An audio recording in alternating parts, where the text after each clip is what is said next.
think we're live now. Hey, everybody. Thank you for being here with us. It is Monday afternoon, 1 p.m., and we have an awesome show today.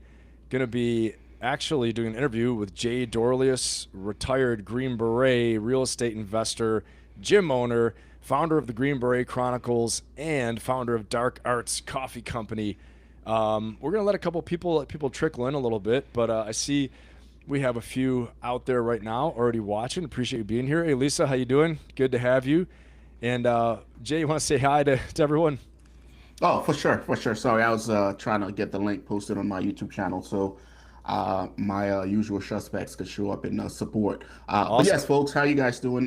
Jay Dorleus, retired U.S. Army Green Beret, born in Haiti, raised in New York. I need to get a And shirt I'll that do your says whole that, I'll born do in your whole Haiti. bio for you Oh, too, man.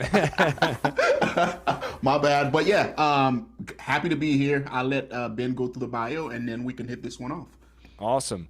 So everyone, he's got a fantastic bio, and I don't put just anyone on this channel. Okay, as I'm building it up.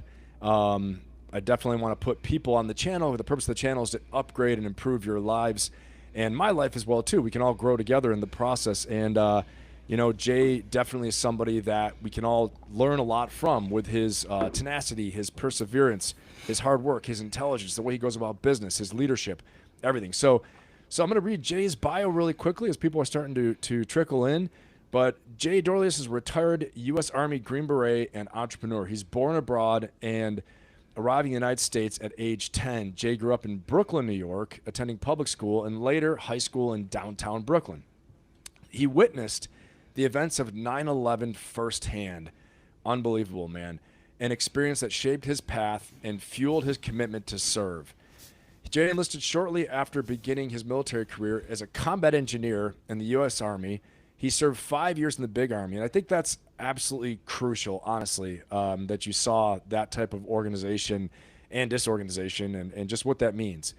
And he deployed twice to Iraq before attending Special Forces Assessment and Selection. And I'll say, because I know Jay from being on the War Room for over a year with him and knowing him for a while now, that he actually, one of his first events in Iraq, got an IED attack. So, this is the real deal, everybody. He's been there, done that on multiple fronts and has a lot to share with us. But I'm going to keep going here because there's more. There's a lot more. He deployed twice to Iraq before attending Special Forces Assessment and Selection in 2008. He earned his Green Beret and went on to spend 15 years with 3rd Special Forces Group, completing multiple deployments to Afghanistan and rising to the rank of First Sergeant. After 20 years of honorable service, Jay retired and shifted his focus fully to entrepreneurship. He founded the Green Beret Chronicles, a YouTube channel dedicated to leadership, mindset, and pulling back the curtain on Special Forces life, which he's done really well. I know a lot of you know his channel. Jay has also been a longtime real estate investor and is now scaling several companies across multiple trades.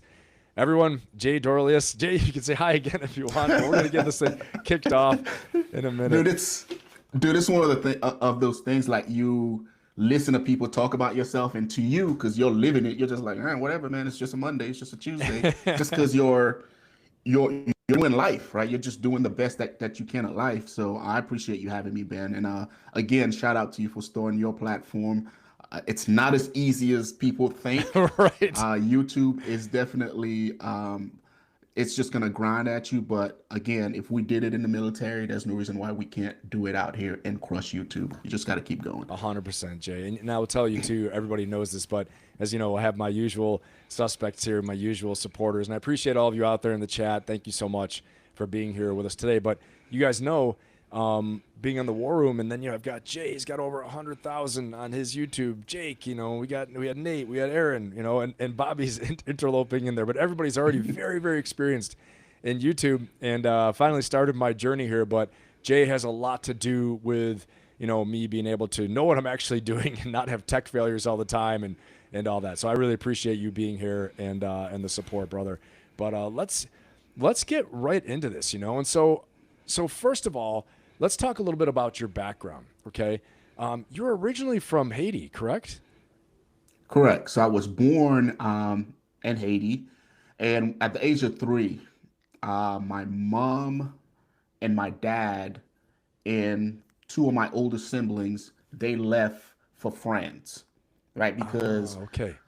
my father's main thing was like he was not going to raise kids in Haiti. He wanted a better life for us. He wanted us to be successful, right? Because growing up, and Haiti is one of those things like when my dad was born, he got sent off to go live with relatives, right? Because they were better off. Right. Same thing with my mom, right? My mom was sent off to go, live with relatives because they were better off. So they never really had like a home structure. So when they met, you have two people with, unique backgrounds. They came together and made a decision that my kids will not grow up in Haiti. And dude, like I finally got to the point like last year, I actually sat down and interviewed my mom and my dad just because I want that archive I for my love that. grandkids. That's fantastic. And dude, the story that they told me about the tenacity, them going from Haiti to France in the 80s, getting to France and sleeping in closets and cleaning office space so my dad could save enough money to send to me and my younger brother to eat and to live. Like I look at my life now and I'm like, I can't complain, right? I don't have anything to complain about. Right. Let me keep going because what they did was just incredible, right? So they went to France first, my mom, my dad, and two older siblings, and they worked their way up, right? Immigrants from Haiti, they worked their way up through that society and then eventually saved enough money to jump over to the United States, right? Wow. Once they got to the United States, same thing, driving taxi cabs, cleaning offices. And this is just not any place in the United States. This is Brooklyn, New York, right? They went to New York as immigrants and Listen, made it everybody, there. if you're feeling sorry for yourself right now, I'm here to Yeah. tell you, including me, Ben, if you're feeling sorry for yourself, get it going, dude. Everybody else, same thing. Because I got to point the finger at me first instead of telling you guys like I'm some guru. Hey, I'm with you. And I know y'all, our Yeah. eyes are open right now because, wow, Jay, keep going, please. I'm sorry to interrupt. Yeah. So, and they're in their 20s, right? My dad is like 22. My mom is like, 20. And they get to Brooklyn, New York, Flatbush, stayed in a one-bedroom apartment, cleaning buildings, hustling, doing whatever they need to do. They were there for 7 years. Wow. Um, and then they got to the point where they sent for my younger brother and I, right? So when I was 10, so they sent for my younger brother and I'm 10, my younger brother's 8, and they sent for us, and then we migrated to New York City. Uh, Leading up to that point, like again, you're a kid growing up in Haiti, right? And everybody knows how impoverished Haiti is. Right. No television, no restrooms. Like it's a third world country, right? So you do third world Wow. country things. Yeah. Yeah. So for me, I was raised like the first that part of my life. I was raised by my grandmother, right? Which till this day, I've only cried once, and that's when my grandmother passed away. And I Wow. was I was deployed um, my second deployment to Iraq, so I wasn't able to go to the funeral in Haiti, right? But till this day is the only time I cry because as a kid, that's she was my caretaker, right? Right. Okay. Um, so got to the United States at the age of 10, and of course it's more chaos. I got there on like a Wednesday, Friday. Mom and dad is like, "Yep, get your stuff together. You're going to school." And I'm like, "Wait, I've only been here 2 days. Like, what do you mean I'm going to school?" But mom and dad still had to work, Yeah. right? My Yeah. two older siblings, they had to go to school, and my brother and I, we weren't gonna, stay home by ourselves. So while we were traveling and all that stuff, they had already went to the local public school that's right down the road, got us registered. So got to the United States on Wednesday. By Friday, I'm in school, and I was just happy to be there, right? I had no idea what's going on because you're Right. 10, right? Um, so And I went to you were 10. You're 91. 10 years old. Yeah, Yeah. yeah, I'm 10 years old, right? Didn't speak a lick English. Um, I went to PS 91, and how that's set up over there is your homeroom. Because I was enrolled in ESL, English as a second language. So my homeroom, my teacher was Haitian, and then I had Haitian classmates, right? And they slow rolled you into learning English and just Okay. get you Okay. culture. Yeah, Got it. yeah. So, and it was like that all throughout, like my I guess kindergarten, then middle school, and in high school. I was Okay. exposed to other Haitian and Haitian homeroom, and that's Okay. how I was able to pick up English and figure it out. So yeah, I went through middle school. They were trying to hold me back because again, I was brand new. I didn't know what was going on. But the school system in New York, they don't hold people back, right? They just, you showed up, you have good attendance, you're Get them going. graduating. Get them going. Get them in, get them out. You learn what you learn. So my dad was like trying to get me held back, but they were like, nope, he showed up every day. He's going to middle school, not middle school, to junior high school. So I got done with middle school, went on to junior high school. I had 61 right there, um, in Brooklyn, New York, and then graduated that, no issues. One thing about me, like I've always been a fast learner, right? Like I've always been, of course, You know what's anyone that interesting comes to the too, Jay, United is that States, we yeah. we talked about yesterday, actually, everybody who's in the live right now who was there for yesterday, but we were discussing something called first principles thinking by Elon Hmm. Musk. Elon Musk, Serena Williams, actually, Jensen Huang from NVIDIA. So we cover, a lot of people like that. And this guy, James Clear, who wrote Atomic Habits. We were discussing this, but one of the things you just said was the speed of learning. Elon Musk Hmm. says the speed of learning matters more than any credential. And I think once more, everybody, Jay's doing the same thing. Speed of learning, number one. It's kind of first principles thinking again, but it's remarkable to me to hear and to know the success you've had, starting from nothing, literally. No, Unlike a lot of people who say, I started from nothing. You really did. There's so many no, stories. Everyone's like, oh, I came from nothing. You come to find out, nah, not really. Not really. You didn't come from that, but you did. You win the yeah, prize, man. And so, but speed of learning. Speed of learning. So keep going. I'm sorry. Just making that point because it's for so, sure. so important. Yeah. For sure. Yeah. So again, like I was always good at math, and like I've always been a student of history. So I was, like even though I had a hard time with English, just because English is such a, dynamic language, right? Like till this day, my wife has to correct my grammar because it's like sometime and sometimes, and I'm Mm, like a mm. silent K. I'm like, well, just take it out, So I'm still trying to figure all that Right. out. Um, but I was a good student, right? Like I was as a kid, I was very quiet, right? Like I didn't like crowds, I didn't like entertaining people. Like in Haiti, my younger brother and I, we were always just, like you're in this village, he and I would just disappear and just go explore, right? We would just go explore the surrounding villages and just go have fun. Got to the US, like I was so engrossed in learning English and doing what I had to do, that I didn't have time to make friends and do all the things that your regular kids do, right? Right. Because for Right. us, it was sink or swim, right? Like my mom and dad came to the country, and of course they're working, they're providing. We barely see them, and on top of that, by that point they had more kids, so they had more mouths to feed. So again, they just had to pile on the hours. So for us, the kids, it was like, hey, like you're on your own. You need to figure this out. Mom and dad don't have sympathy for you guys, right? And I didn't realize at the time. It's like, but how could they? Look at what they went through, their journey, Right. right? Right. Um, so yeah, I was just flying through it, like social studies, math, every subject but English, I was good at. Um, so got done with junior high school, ended up applying to George Westinghouse, which is a technical based high school in downtown Brooklyn, right? Okay. And I had the grades for it. And once I got there, I got into computer science. And for me, that's when stuff started to get, like a little murky because now like I've been in the country for a while, right? This Right. is Right. 1998, all right? I've got there in 1994. So I've Okay. been there for 4 years now, right? So I'm a teenager, right? And I'm starting to look at girls, like I'm starting to do what teenagers do, Still in right? Brooklyn, right? Uh, Still Brooklyn. yeah, Okay. all in Brooklyn, right? Um, so I'm in high school now, and I'm around a different crowd, and I'm starting to get interested in girls. I'm starting to learn the language. I know how to cuss in English. Like I'm starting to learn Yeah. uh, Yeah. the culture a little bit, right?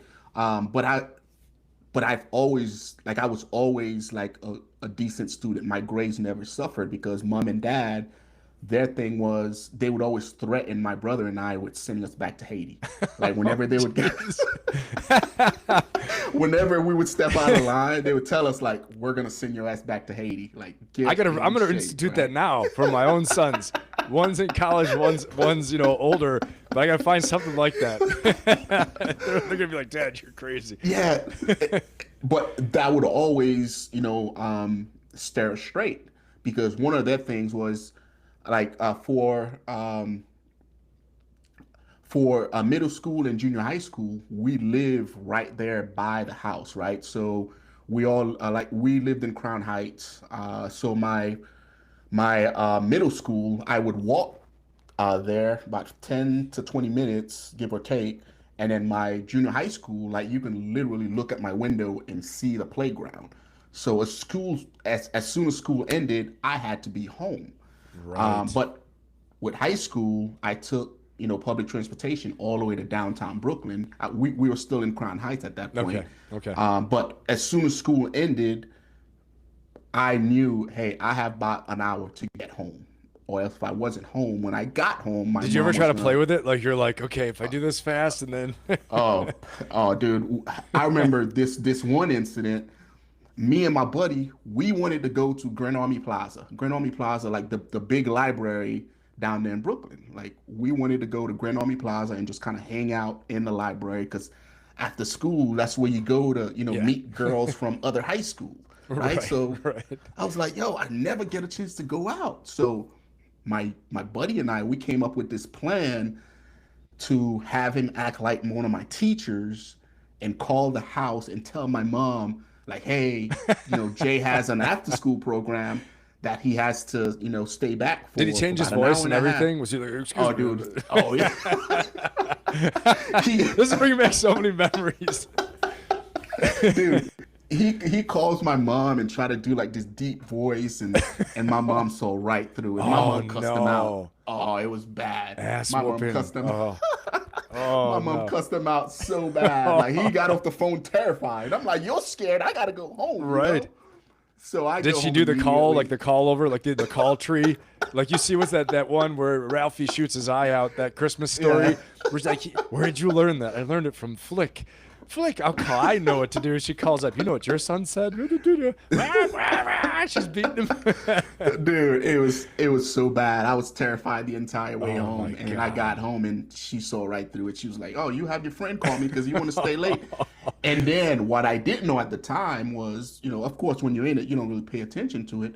But she broke it down. She was like, "Hey, this is New York, right? I'm trying to keep you out of games. I'm trying to keep Yeah. you out of trouble. I'm trying to keep you off the streets. And the Right. only way I can do that is if you're in this house." I Right. didn't see that. I didn't see it at the time, but looking back at it now, they had 8 kids, and Oh none my of us have been to God. jail. 6 of us have These joined people and served your in the parents military. are superheroes, dude. Dude, In New York, in Brooklyn, New York City, in 8. Brooklyn, New York. Holy Brooklyn, New York, crow. dude. So I didn't see it at the Wow. time, but that's what they were trying to do, right? So 8 kids and a 1-bedroom apartment in New York, right? So while this is going on, my dad and my mom, like I said, hustlers, right? They started learning the system and they finally moved us to Brownsville, New York. If anybody's from New York, you know about Brownsville. Brownsville is the worst projects that New York has to offer, right? Wow. I just read Bob Moses's book, and they talk about how Brownsville was established back in the day, right? But for us, we didn't know any better. Like we're going from a 1-bedroom apartment to now we all have our own room, right? We're like, yo, this is There's nice. a cost. There's a price. There's a cost. There's a cost, and there's a Now, price. in terms of because- like versus like Chicago, Cabrini Green type of thing, is this like similar on the same type of level? no, Brownsville is worse. Really? It's Like violence and everything, and violence, drugs. They call it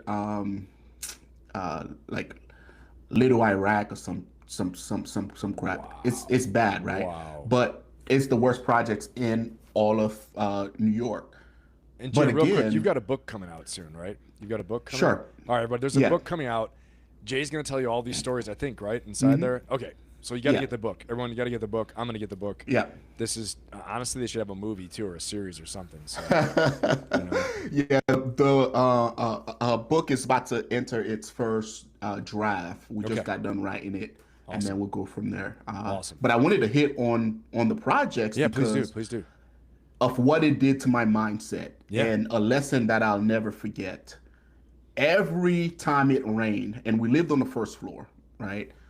Every time it rains, these are like, like 80 plus story buildings. Every time it rains, the sewer would back up in our living area. Wow. We just knew it. It was like a battle drill. Every time it rained, we didn't have, the only thing we had in our rooms were beds, right? Because we couldn't have anything on the floor, no carpet, no nothing.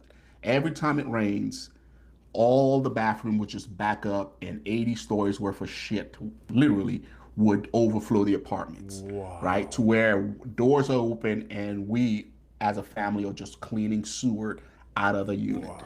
And there's no Serve Pro, no nothing. No, none of that, right? Wow. And we move from, projects to project within the same complex, and every time it rained, the same thing happened. Wow. So I'm like, oh, that's why we were able to get into this house so fast, because of this.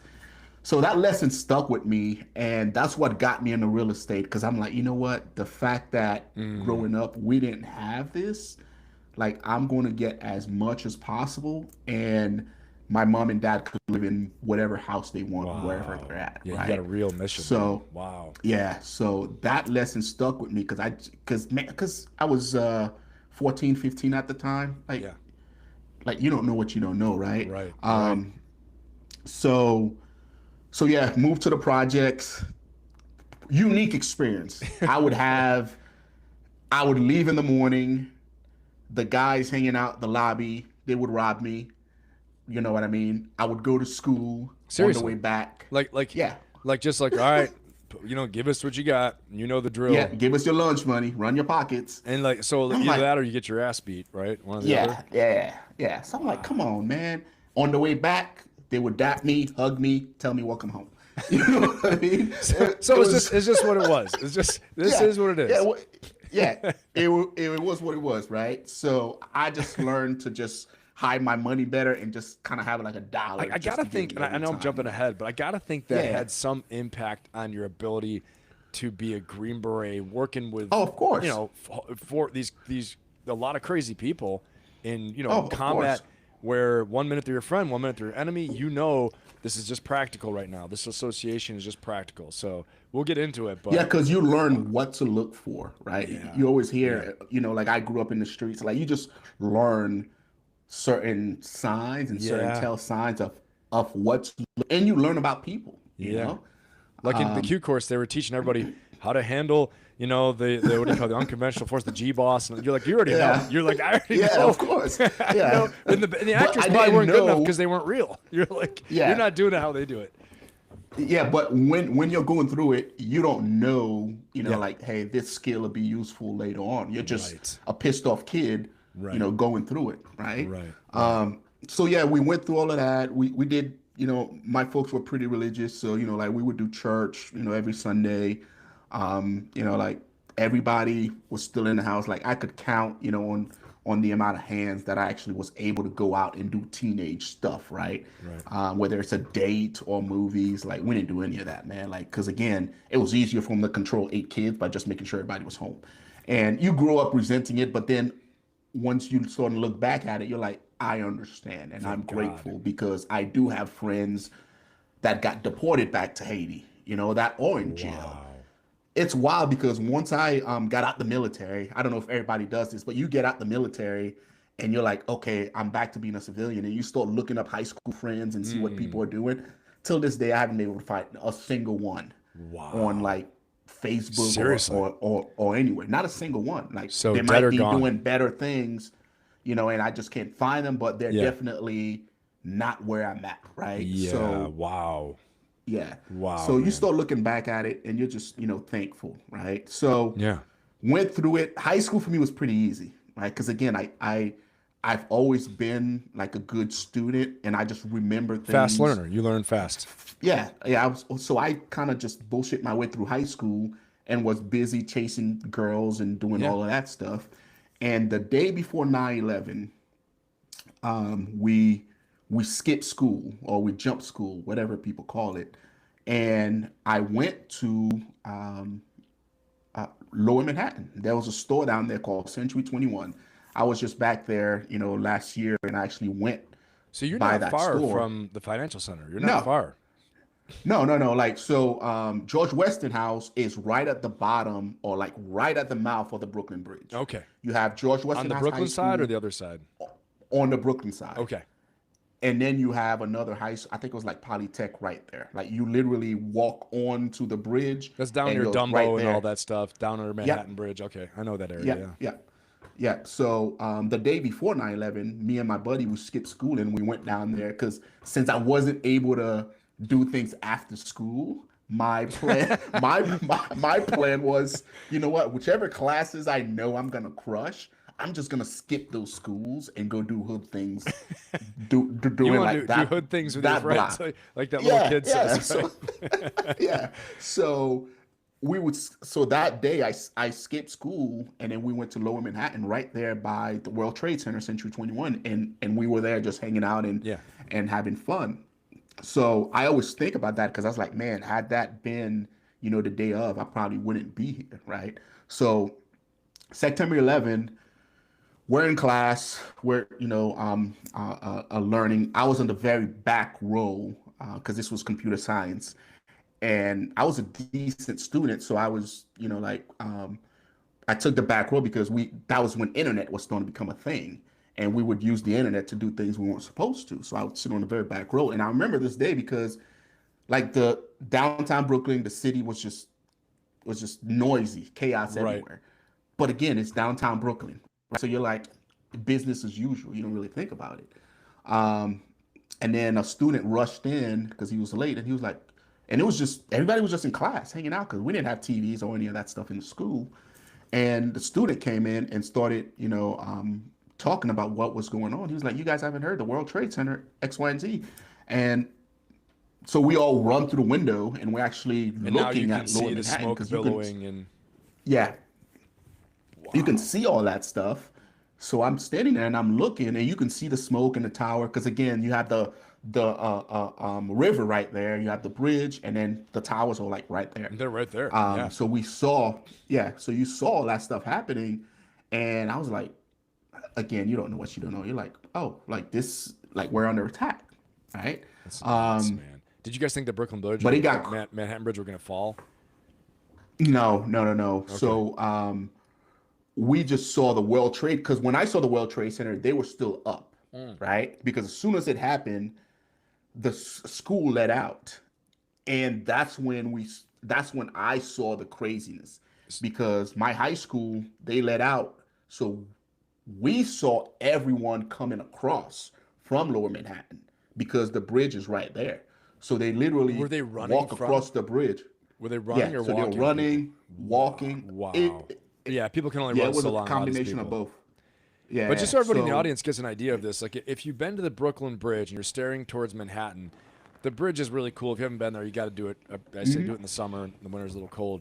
But there's Manhattan Bridge too. There's a place called Dumbo. Everybody does these pictures down under yeah, Manhattan Bridge. But right there is the financial center in Lower Manhattan. A little further in was the World Trade Center. Now it's yep. the new World Trade Center place. One Whatever. Trade Center. Yeah. Right. And so, you know, Jay was able to see all of this firsthand. And I just want you to remember and to think what you were experiencing during 9/11. I can remember watching on TV live the towers fall after a run. I was in California at the time, and I saw it happen. But I can't even imagine being right there and seeing it. So Jay, keep going. Sorry to interrupt. No. So again, just so people understand, like the male brain doesn't fully develop. 25-ish, I think, is the Maybe 45. age We don't that. know. Maybe 45. Yeah, They might have it we're wrong. still trying to figure that out. So I got out of class and then I just stood there, and then you just saw people walking from Lower Manhattan covered in just white dust, and you're Wow. like, what? It's something like it's Like it's like Walking something Dead. from like an apocalypse movie or Right, Walking right, Dead, right? right. And you just saw defeat on their faces, right? And they just panicking, just walking, just walking. I'm Wow. like, Wow. holy crap, like what is going on, right? Now, Lower Manhattan, at that point, we moved from the projects. My folks were able to buy their first house in Canarsie. I had to walk because all the public transportation was shut down throughout the entire city. So I walked from downtown Brooklyn all the way to Canarsie, which took 12 plus hours. Like it was a long, long Wow. Because day. everything was shut And down, right? Everything was shut down. all the transportation was shut down. Okay. And did you hear the towers fall? Like, did you actually hear the rumble and the explosion? And Yeah, we heard it, but at that point, I was already moving, yeah, yeah. right? Okay, Because okay. Because they stayed you up hear for a all little the while. They stayed up chaos. for a little bit Yeah, and then fell. Okay. yep, Yeah, yeah. yep. And then the television antennas and all that stuff, they were on top of the World Trade Center. So we didn't have Oh, television for, no kidding. weeks. Yeah, I didn't yeah. even think Because about that. yeah, because with us, we had all the free channels, right? Yeah, The bunny ears and what NBC, CBS, yeah, ABC, yeah. all those were free. Well, when the towers fell, the towers got destroyed. The antennas were destroyed, so we didn't have television for Wow. a couple of days. Yeah, I didn't think about that. Yeah, yeah. So that specific day, like walking home side by side by those people from down there, really kind of put some things in perspective, right? It was For more so sure. like, here are these people, like they're just going about their day, and then this happens, You can all right? be I was a taken away. junior, Yeah. just like that, right? So I was a junior when all that took place. So I had another year of high school, and we just kind of, as a New Yorker, you just went through that process of Right. Right. rebuilding and all of that, right? So I went through it, just watched the city come back to where it was. And Um, how do you feel like your that day psychologically like shaped the trajectory of your life? When how do you think that like shaped the path of your life? I think for me, it was more so like I was pissed because, again, coming from where I came from, and like for what this country was essentially Yeah. doing for my family and I, Right. my took in my mom and dad, took us in, and then was giving us opportunity. For me, it was more anger. It was like, man, like how do I give back? Was what I was thinking. And then two, like, how dare you do this to us? Like, Wow. if it Wow. wasn't for this place, like I would still be in Haiti. My mom and dad, who knows where they would be, probably in Haiti Right. with us. And it was more so like, I'm gonna make them pay for doing this. Wow. We I need don't more know people like how. you, Jay. We need more people Yeah, like you. Wow. yeah. It's like I don't know how, but it's going to happen, right? Hmm. So yeah, I think everybody at that point was anger all the way around, right? Okay. So my senior year came about. Again, I've always been a good student. My guiding counselor, they met with all the seniors and they were like, "Hey, like, what do you want to do?" And I told her, I was like, "Hey, my mom," and at that point, I had a younger brother, an older brother, that joined the Navy. Right, he joined the Navy because he didn't have college money, and my dad is not the one that you want to play with. He's like, "Hey, once you turn 18, go do life. Like, I Yeah. don't care what you're doing, but you're not doing it here, right?" My He mom was was the pretty same adamant. way. My Oh mom was like, man. yeah, right. Closing time. you know? Yeah. He was like, at the age of 18, he was like, "Hey, you got to make room for some of your other siblings, right?" So my older brother, he didn't have, college money, or he wasn't a citizen yet. He just had his alien card. So he joined the Navy and went off to the Navy, right? Nice. So leading up to that point, I didn't know anything about the military, nor did I pay attention to it because I was too busy, being a teenage boy, Right. right? Right. So senior year came about, and my guiding counselor was like, "Hey, your grades are pretty good. You can go off to college somewhere, Yeah. right?" But for me, I was so scared of failure that I wanted to stay close to home. I was like, if I Mm. go off to school, the embarrassment of packing up and coming back home would be too much. So I was like, Wow. I don't want to go off to school. If I am going to college, I want to, go here. In New York, you have SUNYs, which is state Yeah. universities in New York, Right. or you have CUNYs, city universities in New York, right? It's just each one have like 200 plus colleges Right. that you can choose SUNYs are from. good too. They're good schools. Oh yeah, Yeah. they're really good. They're Yeah. really good. So I ended up going to City College up in Harlem, and that's when it really got real for me because it was like, oh, no one gives a crap about you in college. In Right. high school, my teachers would, like if I didn't do something, they would tell me. In college, it was like no one cared. They Like just they were zap you. like, Yeah, they zap you in the yeah, grades. Yeah. yeah. They didn't care. They were getting paid either way. And but I've always been one to react quickly, Yeah. right? So I Right. did one semester in college and I realized that, hey, my English suck. College I have way too much freedom. This isn't going to work. Okay. So instead of just staying around and waiting for stuff to fall in place, I was like, this ain't going to work. I went straight to the recruiter's office. I was like, I got to do something else because one semester later, my GPA is 1.7. This college stuff is not for me. So I walked down.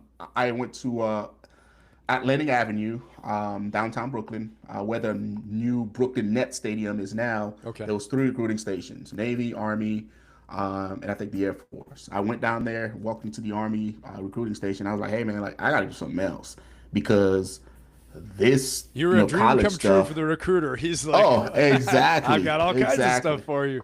Yeah. Yeah, because I was like, this college stuff is just not working out. Right.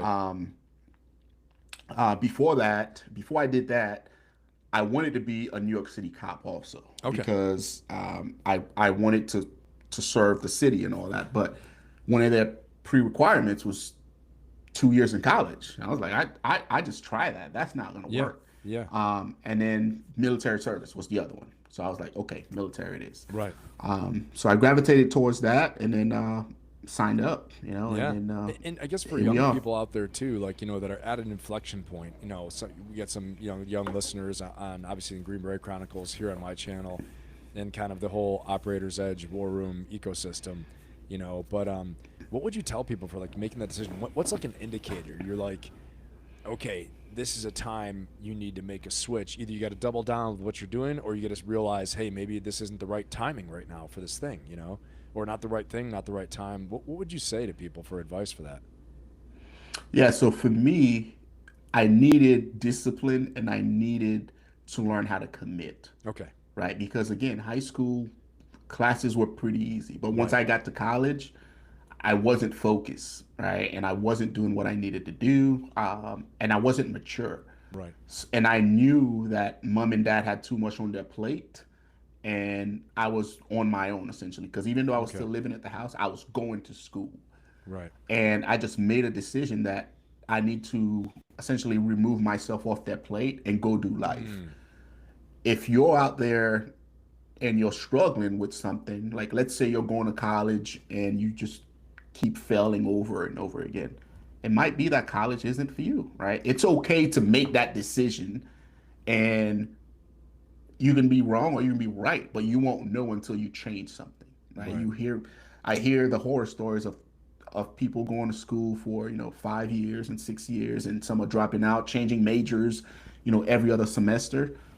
It might be that you need to join the military and get some experience Yeah. and be a little bit more mature, because that was my plan. Like I was like, I'm not mature enough to do this college stuff. This is a lot harder than I thought. I thought it was gonna be like high school, Right. where classes are easy, and I'm like English 101, like I had like an F in English because You're I writing couldn't a figure out thesis. what. You don't even know what a thesis Yeah, statement is. Yeah. I I had know. no idea, Right. man. No Right. idea whatsoever. Teacher would tell me, you don't know the difference between sometimes and sometime. I'm like, Yeah. English is like my third language. I don't, Yeah. I'm trying to, Yeah. you know what I mean? So Yeah. I didn't want to deal with it. So I just joined the military. And then once Right. I got in, like I found my people. Like I found my crowd because I've always been, like like I've always been an introvert. Like I've always liked to keep to myself. Right. In the Okay. military, like I'm working out, I'm eating, like I'm doing cool stuff. Like I was like, this is it. Like this Yeah. is it for me. There's a mission of focus, all that stuff like Yeah. that. And Yeah. well, and let's talk a little bit about that too. I mean, so you did you went in combat engineer. You did 2 tours in Iraq. We talked a little bit about that, and we won't dive too long into that because I know you've covered that in other shows as well too. But if you want to give a brief snapshot, and then really want to Sure. discuss your journey to being a Green Beret and as well. For sure. For sure. So the one thing that I want to hit on as we go into this, like at that point, 2003, we were fighting on two fronts, right? Right. We had Iraq, we had Afghanistan. Right. So going in, and shout out to our generation, you knew exactly what you were going to get, right? You knew exactly where you were going to go. I remember being in basic training, and the drill sergeant would mess with us. Like they would wake us up and have us, pack our duffel bags and get on the bus as if we were going to Iraq. They were like, "Hey, we just got the call. We gotta go. We gotta go." And Right. dudes are like crying, and I was like, "No, we don't even know. We don't even own rifles. Like we're not going anywhere." Right. It was just that psychological game, Right. right, of them Right. messing with us. But I want to say And I this too, still, Jay. You brought that up. That shout out to your generation. But like so, yeah, at the time, I was um, had already been to combat and came back. Was in charge of the recon training company, in charge of the basic reconnaissance course in Coronado, right next to the SEALs there. And I had sniper school, all these things under my command. So we were creating, we're training man-trained equipped Marines, recon Marines, to go in the reconnaissance force, reconnaissance units, and snipers for the infantry to go to the war. And one thing we'd always talk about, just to make sure the instructors realize, the people coming in now, all these young men coming in now, and women on the other side of the Marine Corps, but they're coming in, signing up, just like you said, knowing what you're getting into. Everybody in the audience, you have to understand, when Jay enlisted, Jay joined, he saw 9/11. He witnessed it firsthand. He still chose, it was still not a draft. He signed up, went there knowing what he's going for. So I want everyone to realize the remarkable amount of courage, that it takes to do that, knowing what you're going into. We're fighting on two fronts. And I remember as an instructor, as a commanding officer, talking to my instructors, and we would talk about this. Like, hey, no matter what, even if someone's terrible at doing this, they're not maybe made for recon, or for snipers, they're going to be good for something else because they want to serve in a time of war. This isn't normal, so let's embrace that, and let's make sure. So honors, my hat's off to you, and honor to you as well too for that. I was already in when it happened. I was already fully trained professional, ready to rock and roll, but you signed up knowing the chaos you're stepping into. So anyway, I want to make sure the audience understands that. We don't brush past that. So yeah, absolutely. And I share that, initial, stuff with the drill sergeants because I get done with basic training. This is July of 2003. I get to my duty station. You take your little break, you take your little leave. I get there towards the back end of August. I get there and I check in with, First Engineer Battalion, Fort Riley, Kansas, and my squad leader is like, like in about 2 weeks, we're going to Iraq. And I'm like, yeah, right. Drill sergeants already got me on that one. No, it's, take that somewhere else. And he was like, no, like seriously, in 2 weeks, we're going to Iraq. And I was like, so yeah, September 4th, 2003, after being in the unit for like a month, PFC Dorleus is shipping off to Iraq, and not just anywhere in Iraq too. We're going to Ramadi, Fallujah area, right?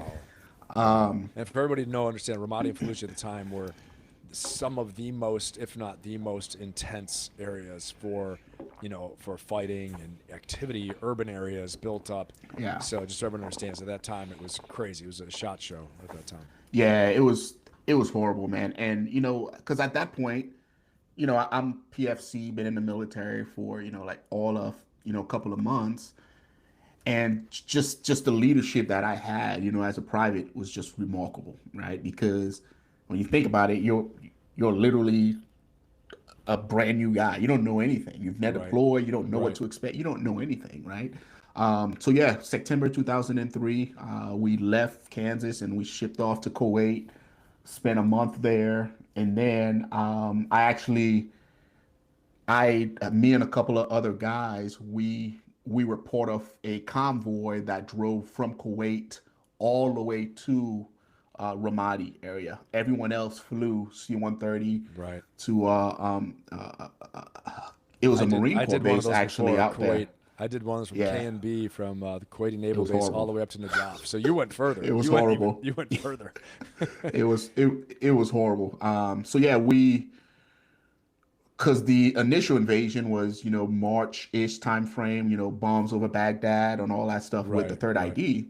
So going, September from, Kuwait, Camp Michigan, now Camp Wolverine, all the way to where we were at, the Ramadi area.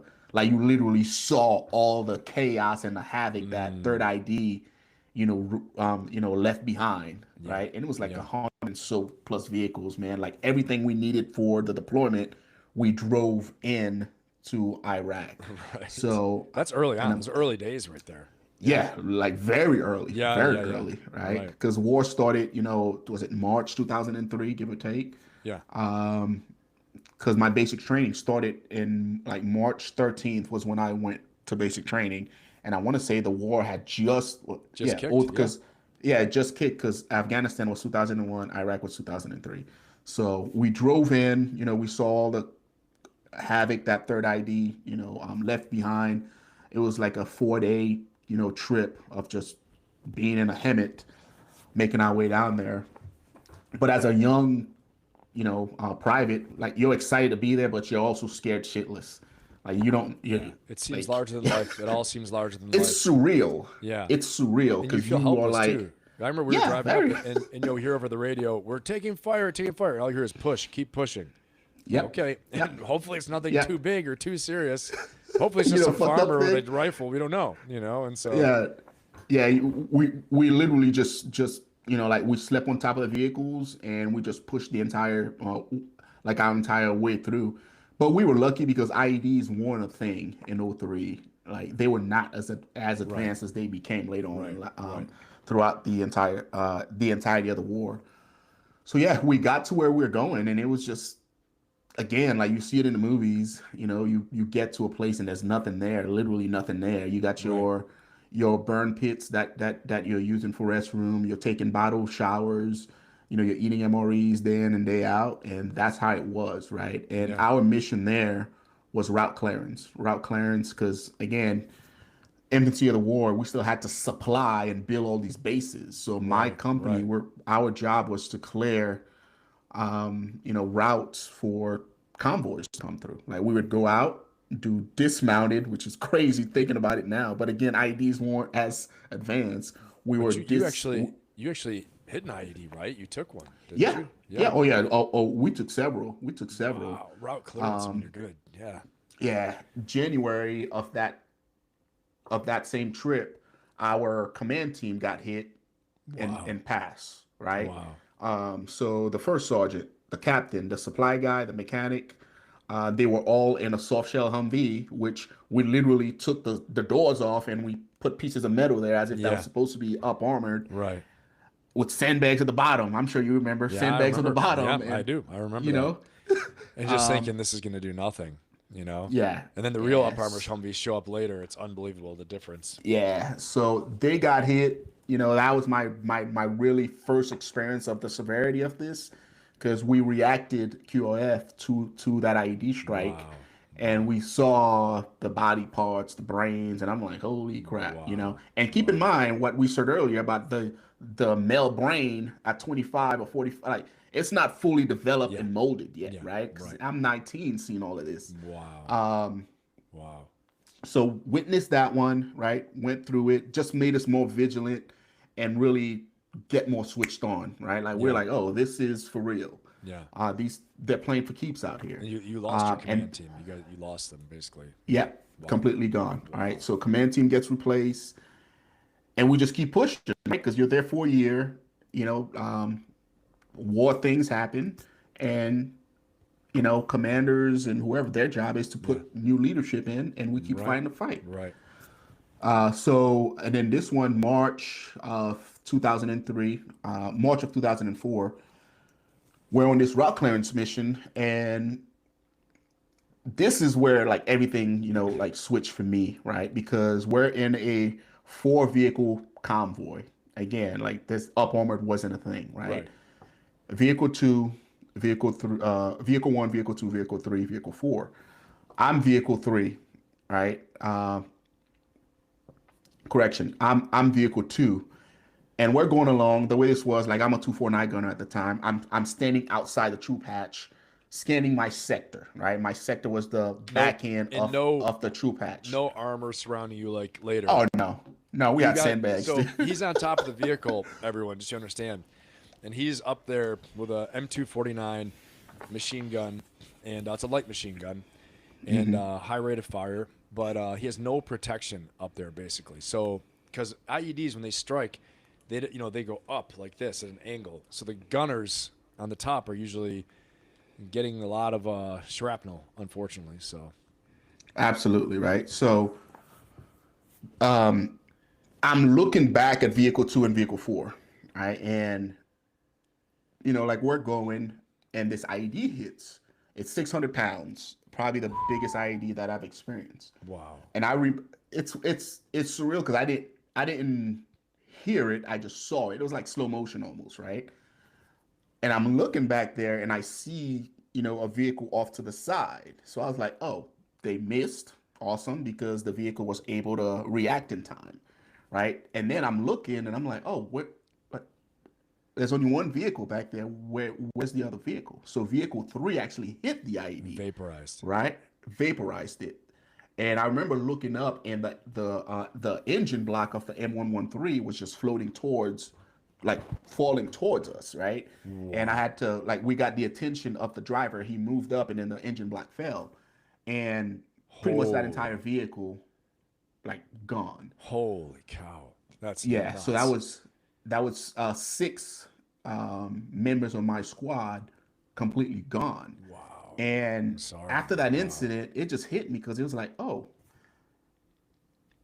like, you know what? Like, whenever it's my time to, because the biggest thing that I dealt with was like, man, how come I didn't hit it? Because vehicle 1 and 2, we technically went on top of it. Yeah. Like, how come we didn't hit it and they did, right? And I had to rationalize, like I said, we grew up in church. So it was one of those things for me. After that, I was like, you know what? Whenever it's my time to die, I'm going to die. And if it was my time to die that day, I would have died. And Right. that early exposure to that scenario just kind of helped me throughout the rest of my career. Right. Because I know a lot of guys deal with, like with remorse as far as like, man, why did my buddy die and not me? And Survivor's I, you know what, guilt. Survivor's guilt. Yeah. Yeah. So survivor guilt just kind of went away from me right then and there because it was like, you know what? If it was my time to go, like we should have hit that IED. The first vehicle should have hit that IED, but the third one hit it, right? So we went through, did everything we needed to do as far as picking up, the body parts and all of that stuff. And then after that, it was just kind of like, you feel the numbness, that comes with experiencing that. Yeah.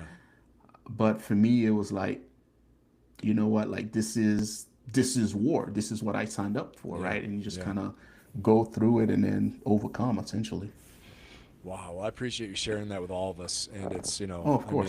I mean, it's never easy. So everyone understands it's never easy, and I know we have some veterans out there as well too, law enforcement veterans as well. But it's never easy to share these stories, and so Jay, really appreciate you sharing that because people are going to get great benefit from it as well too for whatever trauma they're going through and whatever crazy events have happened in their lives. But you have a great perspective, and have obviously have used what you've been through to your advantage, and so. So you went through that, and at what, and we can get into technicalities of why didn't the IED go off in the second vehicle, the first vehicle. There are different things for the audience really quickly. Command detonation versus pressure plate versus so either controlled by somebody, an insurgent, a bad guy, watching the column and deciding which vehicle has the most high value people in it or the most people, and they can do that, or it's a pressure plate that's delayed. It might have a delay on it, or it may have been a faulty assembly of the initiation of the ignition device, for explosives. So anyway, but there are a lot of reasons why that happens. So not to go into all that, but and so given all that, you've done that, then what made you want to go deeper in? Or as some people talk about, I know talking, years ago, some Vietnam vets, they were like, the only way I thought I'd survive is by, I knew I was going in, so I decided I wanted to go into some type of more advanced unit, learn more, be able to fight better. What was the reasoning then to go to Special Forces? Well, for the first, 5 years of my career, like that was just the first deployment, right? I had a second one. Right. That was 15. That was 15 we'll have to months do a multi-part long. episode. Yeah. 15 yeah. month. 15 month. The second one. Yeah, it was stop loss. Is when they came up with that stop loss. Yeah. And so Yeah. can So you explain that stop loss to everyone? Yeah, so stop loss. So we were fighting on two fronts, right? Afghanistan and Iraq, and we didn't have enough bodies. So the military, the DoD, they pretty much stopped everybody from getting out of the military. Right. They was like, hey, if your ETS date is this date, we're gonna push you a year, Right. right? And then they lowered the standard so more people could come in, so we can actually be able to, support fighting on two separate fronts. Because Afghanistan died down a little bit after Yeah. No, 2001, it died down a and lot then it until picked back up. 2009. Yeah, and then it picked back up, right? Because my second one was 07, 08. So we needed bodies in Afghanistan also. So they stop loss everybody, Well, so you right? really And had I the was, surge in 2007. yep, Okay. yep, Yeah, I was over yep. there in So, 2004 and 2006. okay, So yeah. yeah. Yeah, so we were scheduled to come home, at like month 11, they stop loss everybody because they was like, hey, we need you guys to do an extra 3 months so we can get everybody back on alignment on these Wow. new 15 months deployments that we're doing, Wow. right? So, I remember when being in Force yeah. Recon, and we had a big Army unit there. And like, I remember being in like one of the chow halls or something and hearing some of the guys talk about from the Army unit, we just got extended out to It 15 was bad. months. And I It was was like, bad. holy cow, and Yeah, yeah. so, Yeah, it was wow. bad. But the reason why I chose to go deeper in was I was so upset at like my big army experience that I just had to find a way to write that because the way I looked at it, I see. Yeah. from a route clearance perspective, was we were being reactive, right? Yeah. We would go out there and essentially just be bait. And then you Yeah. watching your dudes get blown up day after day, and you would literally go out there, clear a route, find an IED, blow it. By the time you go to the turnaround point and come back, there's another one there, right? It was just Wow. That's exhausting, and it nuts. was just we were being proactive. We get hit, we go through a battle drill. Get hit, go through a battle drill, and it was like, man, f this. There has to be more. Like, what is this? Right. So going to selection, we were able to be proactive. Like Right. I was Right. able to actually go out there and hunt the dudes actually doing this, Right. right? Right. So after the second deployment, like I was at a crossroad because, like I said in the earlier on, like I was a fast study. Like I excel when it comes to especially doing things with my hands and right place, right time, right uniform. So at 4 years, I was an E6. You Yeah. know what I mean? And I was looking at making E7 at like 6.5 years. That's really So great. That's really yeah, great. so Big Army was like, hey, we're gonna send you to be a recruiter. We're gonna send you to go, drill sergeant and do all this stuff. And I was like, no, like I'm not trying to do any more rock clearance stuff or Right. go Right. and going to be drill and recruiting. That's doing the surge where they were bringing all these like if you had tattoos in your hands and your neck, you could come in. Like Yeah. Yeah. I was Yeah. like, Right. no, like Right. Right. so a couple of guys were talking about going to Ranger Battalion and just doing something different. And I was like, yep, if I go over here, it'll allow me to be And you could like cross over proactive. from Yeah. combat engineer to special forces, like in the Marine Yep. Corps. In the Marine Corps at the time, now for Marine Raiders, you can now. It's open for other MOSs, but for Force Hmm. Recon, you only could come from the infantry. And it was Oh just no, no. so it's almost like that. And again, I don't know if the Rangers the same way, but it was just everyone came from the infantry, and then went from there. And I think they've had some exceptions, but oh, by the way, Yeah. my dad was a combat engineer in the Army, Oh, so nice. yeah, Yeah, so yeah. Don't connection. like I love that. I love the job, right? Because you go to the recruiting office and they show the video you blowing stuff up, building bridges, and I did all that stuff in basic training. Yeah, But the route clearance job was just something that was new to the war, right? crazy It's like stuff. Yeah, crazy essentially stuff. like the tunnel rat stuff in Vietnam, right? It's Right, dangerous right. stuff. Same type of stuff, but different this Yeah, time. And, yeah, and, and yeah. so you wanted to right the ship, so to speak, and get on the right side of this, where you're actually going after them and attacking them. And I understand. I 100% understand where you're coming Yeah. from with this.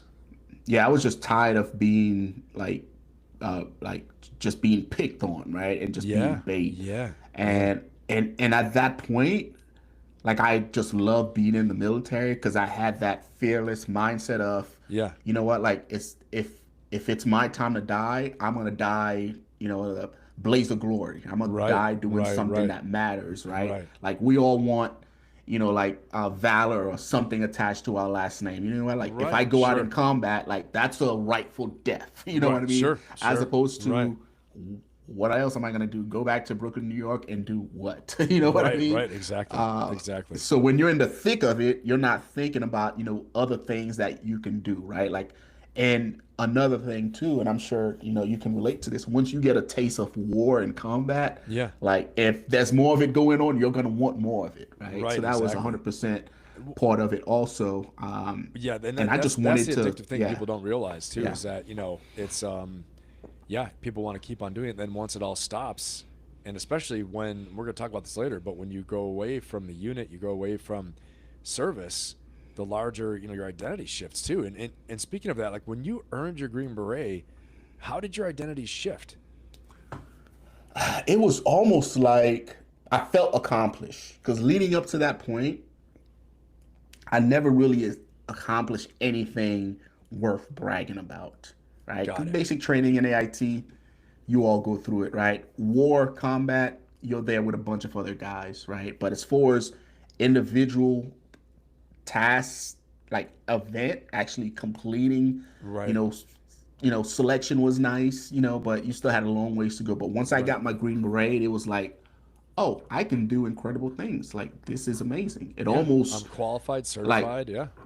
yeah, like I felt very achieved. I was like, oh, I can do this. Like I can do more than I thought I could, Right. right? So that really kind of switched my mindset a little bit and really built that inner confidence that we all need, Right. Right. as it relates to how we perceive ourselves, right? Right. Once I got that beret, I like it's like my confidence level went from, like 80 to like Right. 180. You know Right. what I mean? Exactly. So I felt really good about myself. And so and so after when you actually and we could talk forever about your Green Yeah. Beret service too, but all these things you went through then, you know, what what did you take away that made you go into entrepreneurship, and what lessons did you take away from all of the the time in combat and the time in the Green Berets and in combat in Afghanistan, you knew multiple combat tours, all these things, all the lessons you learned, and how did you take all these early years, the struggle, the hardship, and all the war and all the things you went through, and then decide to become an entrepreneur while you're serving, build, as a real estate investor, and you're doing all these things. What, what were the lessons there? What drove you to want to do that? And again, I got the funny feeling that it's going to be something like, where you said I wanted to be on the right side of this, where I wanted to be taking action, and all that Yeah. stuff. So, Yes. So for me, it's multiple things. I think the first thing for me was legacy, and it's yeah, funny because in order for me to go on the journey that I went through, there had to be like a mindset switch, yeah, right? right, So there was a mindset switch there because I became a Green Beret and I started, slinging lead and doing the job, right, right? And then it was time to evolve, right? right. Like I evolved out of Big Army, I evolved in Special Forces, and it was around 2014 time frame. Me and the dudes, and you know how this is, me and the Yeah, dudes are just sitting around doing dumb stuff. We don't have a mission coming up or a mission to plan, and we were playing Monopoly. I've never right, played Monopoly in my life, right? right. I've never Okay, played Monopoly in my life. And we were playing Monopoly, making our own rules and all of that stuff. And it was time for me. I was at that decision line of going in depth. In depth just means I'm at 10 years and I need to either go all in right, or get out. right, And I went in depth and I got $56,000 bonus, right? Tax free because I was downrange. And I was 34. And that's when it switched for me because it was like, what's next? Like, I right, have 10 more years of this. Like, what am right, I gonna do once I get out? right, right, And that mindset switch took place, and it was like, oh, okay, this game Monopoly is actually pretty cool. I'm pretty good at it. Like, why not start playing like Monopoly in real life, right? So once that mindset switch happened, then everything came flooded in. Then it was legacy, right? Every family has that one guy. Every family has a Donald Trump. Every yeah, family right, has right, a a Elon Musk, somebody Right. that puts the family on the map and make Right. that last name memorable. A Michael Dell, you know, a Arthur a blank. Like everybody has one of those dudes that's like, you know what, I'm gonna take this family and put them on my shoulder and put our name on the map to a generation and generations. I'm gonna be like, you know what? Okay, okay.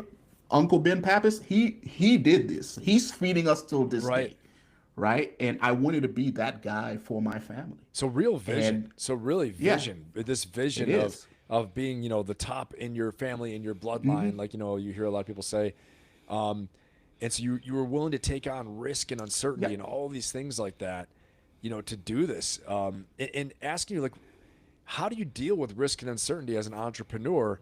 And obviously the vision drives you to do a lot of these things, but looking at what you did as a Green Beret, and I think it's very important we covered the foundational time in the Yeah. big army, because people don't understand just how savage that is. And definitely, Oh, it's obviously, in special horrible. Yeah. forces, a lot of savage times too. But you're better trained, better equipped with, a lot of gunfighters that know what they're doing, a lot of support. And they put you in some rough situations. But when you're young out in big army, big Marine Corps, whatever like that, you face some savage times. So I think from all this, how do you deal with risk and uncertainty as an entrepreneur, given all your background, and what could you advise people about that? Yeah. So for me, when it comes to risk, it's it's a dance. Like you got to know when to go all in and when to pull back, right? Yeah. As a a commander, you had to learn how to manage risks. Right. It's the Right. same thing on my end, right? And my big army time, my SF training, and my time in special forces gave me the confidence that I needed. That hey, I was going to be able to effectively manage my risks. I was going to be able to effectively do Right. this. Right. It Okay. gave me the confidence that I needed so I can essentially dance with risks, right? Yeah. Because Yeah. again, when you're on the battlefield and you're leading men and you're leading soldiers and their lives on the line, Right. Right.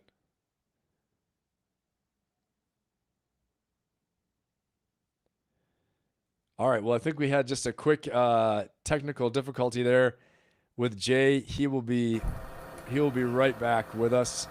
But again,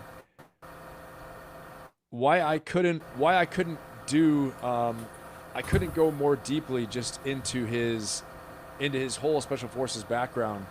And Jay will be right back with us, but why I couldn't go more deeply into his special forces background is because there's just so much. The story is so big that we'd have to be here for over 3 hours, just like we did with Jake, and so we're gonna get him back on here live in a minute. And I appreciate you guys being here with us today. We will get right back. Hold on, I'm gonna contact him really quickly. And please like, subscribe, share, all those things, comment. That would really help out the channel. And we'll hear more from Jay in a minute. 1 second. We had a quick drop here. And if not, we'll get him back on again in a minute. Let's see here.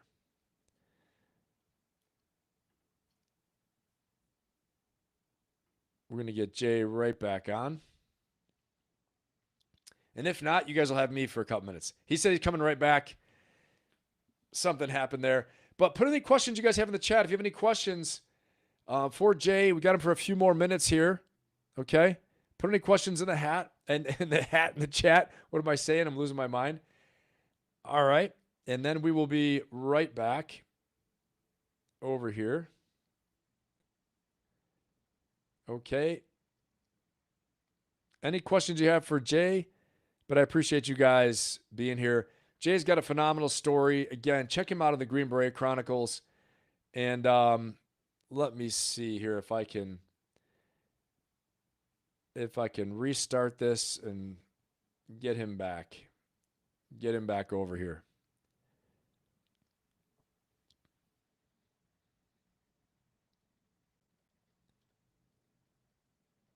Yeah, guys, any questions you have, put it in the chat, and we'll be right back.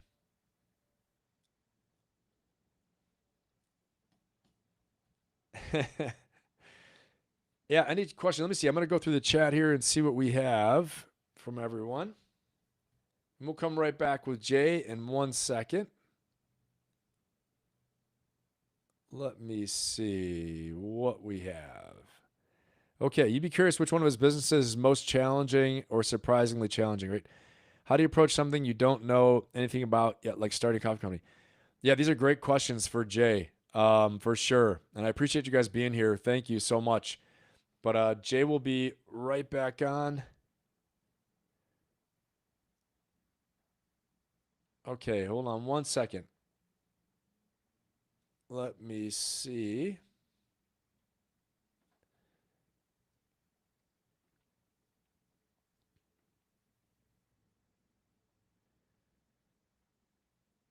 Let's see here. Can you hear me? Yep, got you back, Jay. All right, Jay's back, everybody. Oh, We got him back.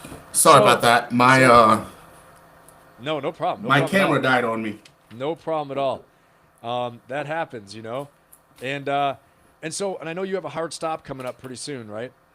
No, I just told my wife to go pick up Okay, our cool. kids. So we got some time. Fantastic. All right, so we can so really. we're good. And I was We're telling good. everybody I was skipping ahead from the significant portion of the special forces, you know, of everything that happened there.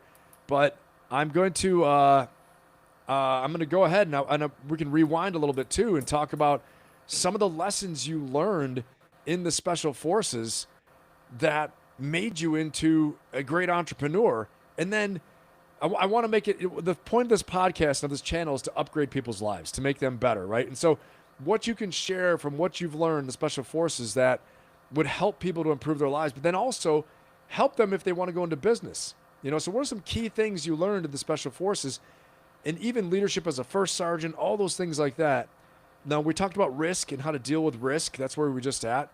But what are these things that you think would help people, key components that would help people to have more discipline, to get more things done, to have more drive, to push through fear and friction? And then if they want to be entrepreneurs, what are those key points from that as well, too, that you've learned from your experiences in the special forces and throughout your military career and in your life, you know? So that's the whole point. So people can walk out of here and they leave and they have something they can take away and kick ass with, you know? Absolutely, absolutely. Well, the first thing I'll say is when you think of any selection process, right? The biggest discriminator between guys that actually do it and actually succeed is mindset. Right? Right. Mindset is Right. all it comes down to, right? I was fortunate enough to where throughout my entire life leading up to selection, I was put in positions where failure wasn't an option. It Right. just wasn't, right? Growing up in Haiti, I didn't really have a say so in that, right?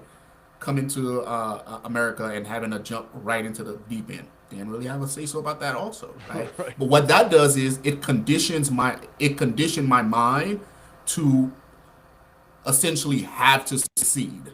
So when I Right. went to selection, right, I had the same mindset. Like, hey, I'm going to do this regardless of what obstacles are thrown in my way. Right. And not a lot of people are born that way or put in those certain situations. And you don't have to be, right? Because you could train that mindset, Right. right? You could train that into whatever situation you find yourself in. And it's pretty simple. It's just about building trust and confidence with yourself that you're going to do what you said you're going to do.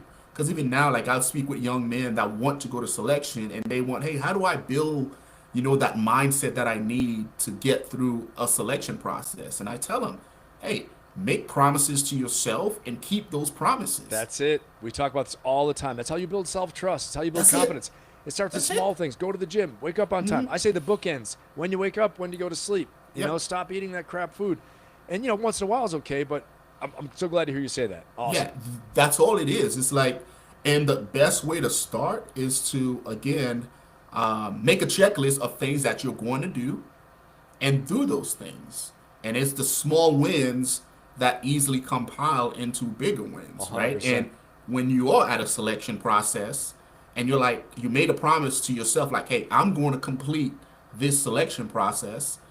Guess what? You're going to complete it because you don't want to break any promises to yourself, Amen. right? But if you say, hey, I'm going to go to the gym at 5 o'clock and 5 o'clock comes around and you don't do it, and you're like, whatever, man, it is what it is. Or you say, hey, you're not going to eat any candy, and then a piece of candy come out and you eat it, you're like, Then when you're at selection, Right. and you're like, oh, it's getting hard, I'm not going to quit. Guess what? You're going to quit and you're going to say, it is what it is, right? All of that transfers over into entrepreneurship, right? Because now when you tell 100%. yourself, I'm going to do this for my business, or hey, I'm going to build X, Y, and Z for my business, that's a promise you're making with yourself, Dude, right? this And is if you gold. Everybody in the yeah, audience, this is gold right now. So you don't understand. absolutely. Jay, okay, if you read my LinkedIn post, you read the bio, you read the description, a lot of you know Jay from the Green Beret Chronicles.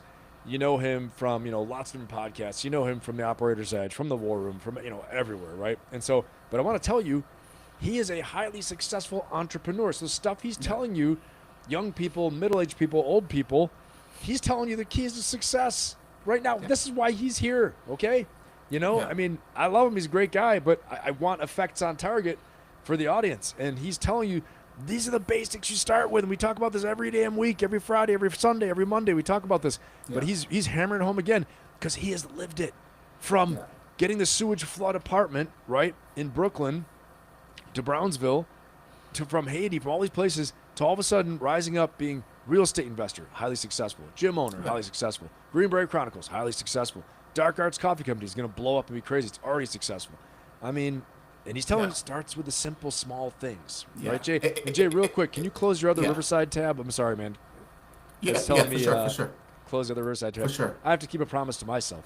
Close the Riverside tab. Yeah. All right, and all right, so we should be good now. And Awesome. what a lot of people don't understand is those things that we just discussed, the keeping promises to yourself, it Yeah. also bleeds into all aspect of your life, right? Physical 100%. fitness. I'm going to do X, Y, and Z, right? Like every morning, you know, I wake up at 4:30 and I have a checklist of what I do. Like I don't look at social media until I get done with dropping my kids off at school, right? I get up and I drink water and I read, you know what I mean? Like all these things are small wins and small promises Right. that I'm making with myself that I'm holding on to. And then it bleeds into your personal life. Hey, I'm gonna take my wife on a date every month, right? Right. Or hey, I'm gonna hang out with my kids X, Y, and Z, right? And Right. then you do those things and it just makes you feel good about yourself. If I ever get to a point where I break a promise, I don't go to the gym or I do something that I'm not proud of, like I feel like crap, right? And when I first started, what I would do is if I broke a promise, like I would find ways to punish myself, right? Now I'm Right. not talking about like Exactly. any crazy medieval stuff, but I would, take something away that I like and enjoy. Like I would take it away because it's like, hey, you haven't earned it, right? And you just have to build that up in yourself to where, like when you say you're gonna do something, you say it, and then you'll feel a lot better about when you actually do it, right? 100%. Yeah, All the way. You want to build confidence, everyone? You want to build self-trust? You want to have, a growth mindset? Just keep little promises to yourselves yeah, and let those build up all the times that Jay's saying, and it's so powerful. It's so simple, but it's so powerful, and it's not as easy as it sounds, right? yeah, It's easy and it's not easy. You got to set yeah, up your environment. We talked about James Clear, the writer, the author of Atomic Habits. James Clear talked about, and we know this already, but I'm using him as a piece of evidence, okay? So everyone doesn't think it's just Ben saying it. It's just Jay saying it, which are two good authorities. But James Clear, author of Atomic Habits, says set your environment up so it supports the skills you want to develop, the habits you're trying to build, the life you're trying to build, your goals. Like you said, that book you're trying to read, put it out in a place where you always pass by it and see it. So you're going to pick it up more often than not, and you're going to read it, right? Set your clothing out the night before for the gym. I don't always do that. I'm guilty of it, but I know when I do, I'm on fire. I leave faster, meal prep, all those things like that, right? So environment matters so much. We got a quick question from the chat, Jay, from Helter Zeltzer, Nick. He said, I'd be curious which one of his businesses was the most challenging or surprisingly challenging. Nick's a founder, yeah. a startup founder as well, too, fintech type company. So you're speaking to a no kidding real entrepreneur here. I think they all had their own challenges within their own perspective space, right? For example, the YouTube company, right? Building my Green Beret Chronicles company. That one for me, when I started it, like you can go back and watch the first video. It was horrible. It was, oh my God, right? Because again, from the industry that we're coming from, being special operations in a quiet community, I was like, I was freaking petrified It's because I hard. was like Yeah. that, and I was afraid about what my peers were gonna say about me. Oh, Oh, you sure. know, like hey, you're supposed to be a quiet, especially the Green Berets. Oh, you're supposed to be a quiet professional. Why are you out here talking about? So I was worried about all the blowback, right? I was Yeah. worried about how I looked on camera, and that was pretty challenging. But then I got to the point where I attach a purpose to the thing that I was doing, right? I made it Right. purpose driven. So I looked at it from the perspective of, you know what, whenever I'm gone and I'm no longer around, my grandkids, my great great Yeah. grandkids are going to Right. be able to watch this, Right. and they're going to be proud of what granddad did. They're going to be able to watch these videos and get nuggets from them. That's going to help them even though I'm not around. So once I looked at it from that perspective, it motivated me a lot more, and I just got rid of all the noise, right? That's awesome. I stopped reading the comment section, right? Right. I stopped reading the comment section, right? I started creating content with value that actually made people's lives better. Yeah. Yeah. Stuff And that was driven to from the inside, from within. yeah, It's yeah, funny you and say that though too. I yeah. I started first on social media, obviously in my business, my executive coaching business, my leadership and life coaching business. It's called MenPaps LLC, Leadership and Life Coaching. It's not Mm-hmm. LLC, it's an S corp, but leadership and life coaching. And the point was though that really the motivator was because I wasn't motivated for the business. I said, I need to something. If something ever happens to me, I want my kids to have a record. I want them to have my Mm-hmm. wisdom, my knowledge, and not like I think I'm all so great, but as a dad, I've got something to say, and I want to make it positive, uplifting for them. So you and I are on the same page with Yeah, that, yeah, and the same thing. Like as I do the yeah, YouTube, I'm like, if I can make a difference in the world in a yeah. positive way, there are plenty of entertainers out there, and I love laughing as much as anybody. You guys all know that on Friday nights we have our comedy section, which is Mm-hmm. nuts, but I want to help people to live better lives, inspire people Yeah. to create, move the needle. So yeah, Yeah. I'm sorry to So interrupt. Keep going.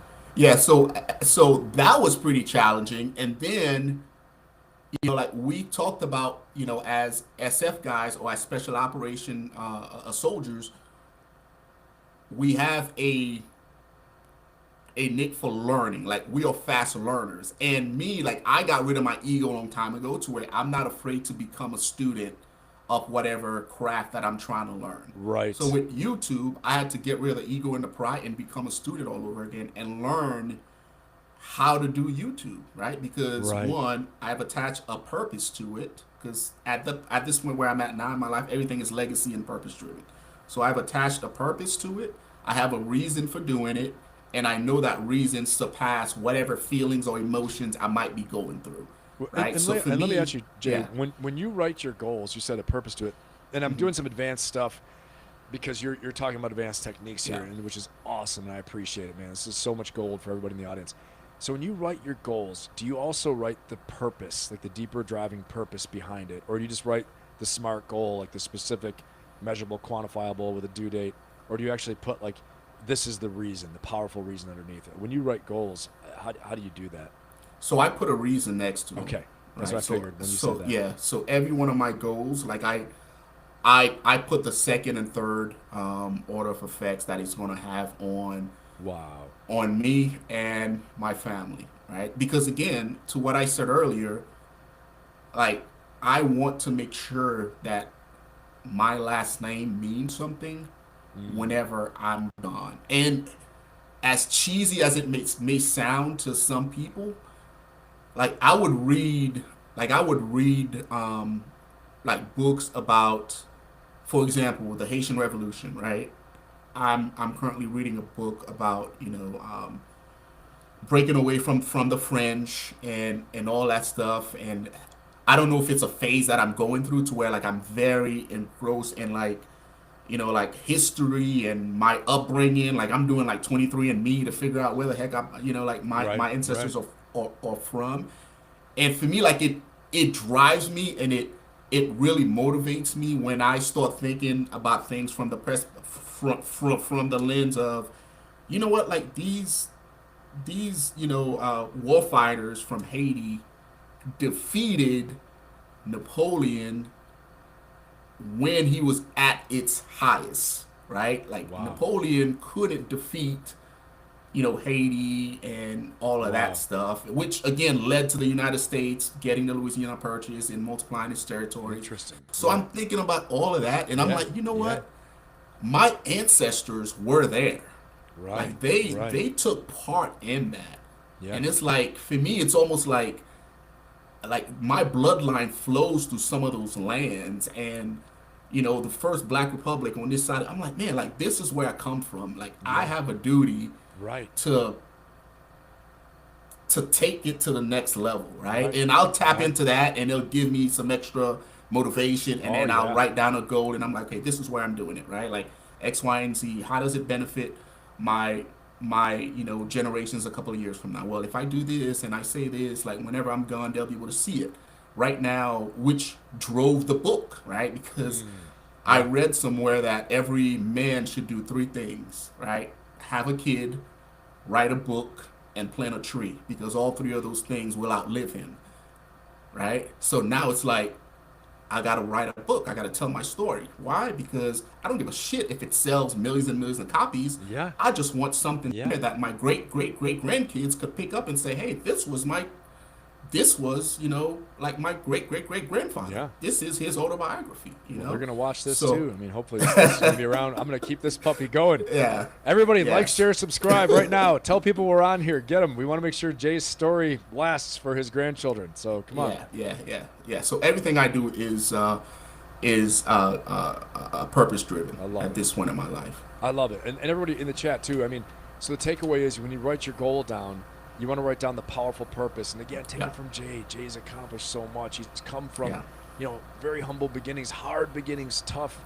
You heard it all in the beginning. It's really important why we let this. I let this go on Yeah. for so long because it's almost like a movie where you have this character arc. It starts here and it goes all the way over to here, and that's what he's done in his life. So Yeah. take a page out of his book. You can do this today.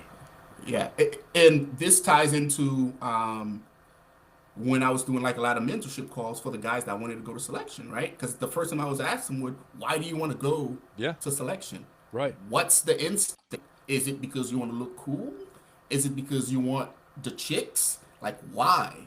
Because guess what? You're going to get to a point, and Ben, you could attest to this, you're going to get to a point at selection where you're going to be so miserable to where looking cool and wanting girls, none of that is going to be strong enough to actually keep you going, right? Yeah. So whatever Yeah. the reason is that you want to do that thing, it has to surpass everything that you're going to go through at selection. It's the same thing with goal setting in business. Whatever reason why you want to build that thing, because you're going to go through hardship, you're going to hit those walls, you're going to hit those obstacles, right? Like I've hit them, but that goal, that reason why I wanted to do it, was bigger than all of that, right? To where for me, it was just like, okay, this is a minor setback, but the outcome that it's going to have for my offspring, this isn't big enough to stop it, right? And that Right. just propelled me past all of that. Right. I love it. I love it. And so Yeah. powerful purpose, powerful reason behind each goal, understanding what the deeper reason. Why. So when you ask yourself, why am I even doing this when you get tired? You've got the reason right there. And you're like, one more step, take one more step, do one more thing. And it's so, so powerful. And we had one more question there from Nick too, Helter Zeltzer. He said, how do you approach something you don't know anything about? How did you approach something like you don't know anything about yet, like building a coffee company? You know what I mean? Yeah. So for me, because I'll give you two separate examples, right? So the first one is the gym. Two of them. Right. I'm not a jiu-jitsu guy. I've never rolled a day in my life, right? The extent of my jiu-jitsu was the Army and SOC P, right? Right. Like we all got exposed to it. And even then I hated it because I don't like people touching on me, right? Because for me, Or as they say, Sig Fu. You knew Sig Fu, Yeah. Block Fu, right? yeah. So for me, like I have anger issues, right? So I don't my way of managing it is I just stay away from people until I have to do work, and then it's like 100 miles an hour. Right. Right. So I don't play fight. I don't do any of it. I don't Right. like it. So that was a completely new industry to me. Right. Right. But, Yeah, because like- people do kind of play fight in there too a bit. Yeah. Yeah. So that was completely new to me. When Right. the opportunity came up, I did some quick analysis. One, I believe in my abilities to take on whatever opportunities are brought in front of me and make it work. Right. That's that confident thing that we've been talking about. And two, and I think this one's the most important one, is leadership. Right. Leadership. I looked at the business, and I'm so confident in my ability to lead, Yeah. to where I'm like, you know what, I can take this because it's a people business, right? I got a coach that's teaching, I got a front desk lady, I got customers. I was like, you know what, as long as I can lead, I can step into whatever business is out there and make it work. And that's how I looked at the gym. It's like, I don't know anything about jiu-jitsu. I don't have to teach jiu-jitsu. My coach has to teach jiu-jitsu. I have to be able to provide purpose, direction, and motivation to my coach so he can get on the mat and teach. Yeah. And I have to be able to lead him and everyone else that works under him. And I got to be able to run a business, payroll, Right. right? Right. Account receivables. Like, I know how to do business. Couple that with leadership, and it's like there's nothing that I can't step into and fix. Did you find like your first sergeant experience helped you? Like, Oh, absolutely. Like, I got to have the best team sergeant. I got to have the best team chief. Yep. Who's this going to be? So you're at the point like selecting the best coach, the best front office Yep. person, the register person, all those things. Yeah. Okay. Yeah. So my first on experience helped me learn how to manage people. Right.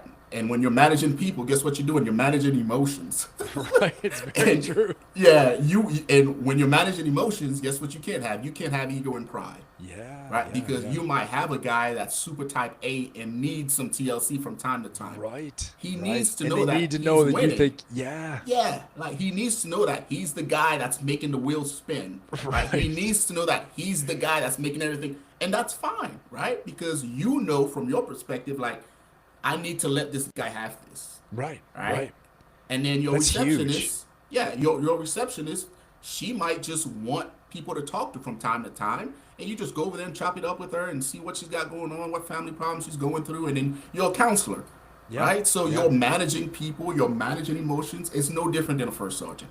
Right. Like identical. Right? So And I'll be honest, I was always Yeah. impressed as a commander, as an officer, always impressed by my company first sergeant, the sergeant majors, the staff non-commissioned officers, staff NCOs, staff sergeants, gunnery sergeants, and just overall a lot of the enlisted NCO leadership, because one thing, like, as a commander, I had command authority, I had legal authority, like I had coercive power over people, and I didn't execute, I didn't exercise it unless I really had to, and usually unless, like, my senior enlisted told me, yeah, this one needs to be put up on the block for getting zapped with some type of legal proceedings. But I was always impressed by you deal in influence and in emotions and getting people to do things through real frontline leadership. And obviously you have to do that as an officer too, but it's different. You know what I mean? So you're really running the day-to-day things. And anyway, but just hearing you say that, it connects so many dots in my mind. I'm like, yeah, of course, it makes total sense. yeah. Because And you did that all the time. All oh, the time, absolutely. you know? Absolutely.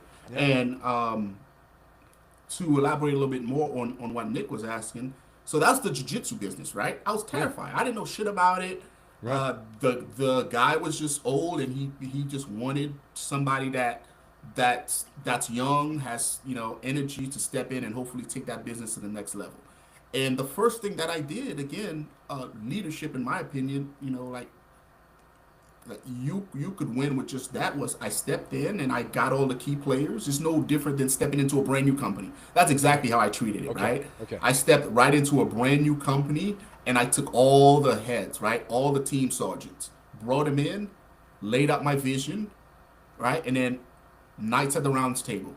What are you guys' concerns? Right. Like, and then we just talked it out. So no Right? kidding, like just the same way you did with the Same okay, way. Okay. Same way. Like I grabbed the black belt. I grabbed everybody that was on payroll. Yeah. And I just sat with them. Hey, this is who I am. This is what I'm about, right? These are my core principles. Right. Right? These are what I believe in. Right? I treat everybody with respect and I expect you to do the same. And I just went through it. Right. Does anybody have any questions? Right? No? Right. Okay, moving forward, this is my vision. Right? You got to have a vision for whatever thing you're trying to do. Hey, this is my vision. I want to take this gym here, right? I don't want to be just a storefront, right? I want to be in the schools. So guess what? They believed in the vision, and now we're in 3 different after-school programs teaching jiu-jitsu. Wow.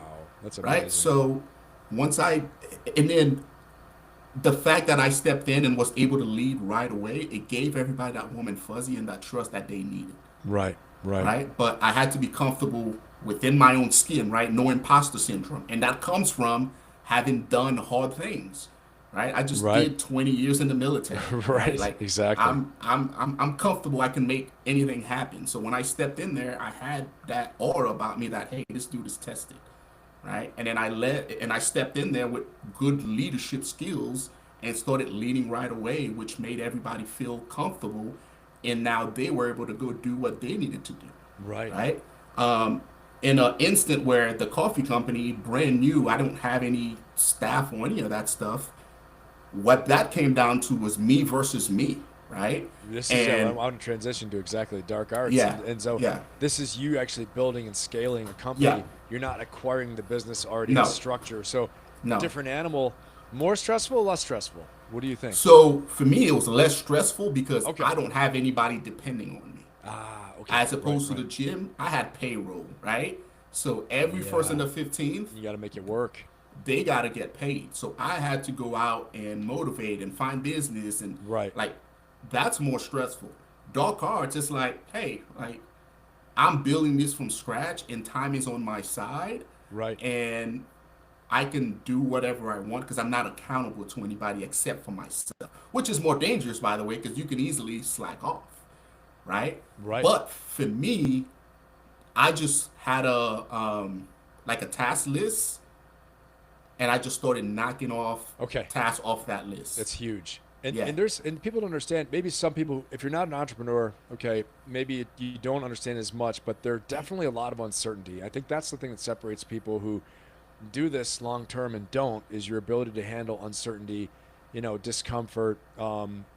People will oftentimes get a more stable job or career based upon, what you think your perceived ability to handle uncertainty is. And with dark arts, as you're scaling this new thing, there's a lot of uncertainty, right? oh, I mean, absolutely. you've already had success with it, but the vision, how do you deal with that uncertainty? And like what, as you're knocking out tasks, does that help you? Yeah, so I deal with the uncertainty by again believing in myself. Okay. If that makes any sense, Yep. because I'm sure you can attest to this too. The path that you've traveled and the things that you've overcome and the things that you've done, it gives you that confidence. Same thing when I was in real Right. estate and I was Right. facing like I've had so many weird moments where I'm facing this obstacle that I didn't think that I could overcome in real estate, and my broker didn't even think I could overcome, right? Like for this, I recently refinanced one of my apartment complexes, and throughout that entire process, it was just obstacle after obstacle after obstacle, and at every mile marker, at every obstacle, I think the the bank and my broker were expecting me to call it, but every time something came up, it was like a battle drill. Right. Okay. It was like, oh, I got this, SBA loan that I need to pay off. That's $170,000. I bet. Here's what needs to happen. I'm gonna reach out to my in-laws. They just got a big inheritance. I can borrow that from them. I can pay it. Hey, banker, this will be paid in about 2 weeks. What do you need? Oh, you need a proof that it was paid? No problem. I called the SBA. Hey, they said we'll have it in a week. Is that good? All right, bet. Now we just sit and wait. You're just knocking things out, just taking I'm just action. knocking things Yeah. out because for me, it was like I need this refinance to go through because I need that refinance money so I can finance my book getting written, so I can finance my coffee company, so Right. I can finance this, right? Right. So So the I already goal, had other things. task, and the reasons behind Yep, it, what it's affecting. And when yep, so a lot of people, when they're doing things, they feel like a resistance. You know, there's a resistance to do something, whether it's from anxiety, it's procrastination. Procrastination is a part of anxiety, which is rooted in fear. How do you push through the anxiety? And obviously, you have a lot of habits built. yep. Let me say it this way: how would you advise someone that doesn't have your training or my training, our backgrounds?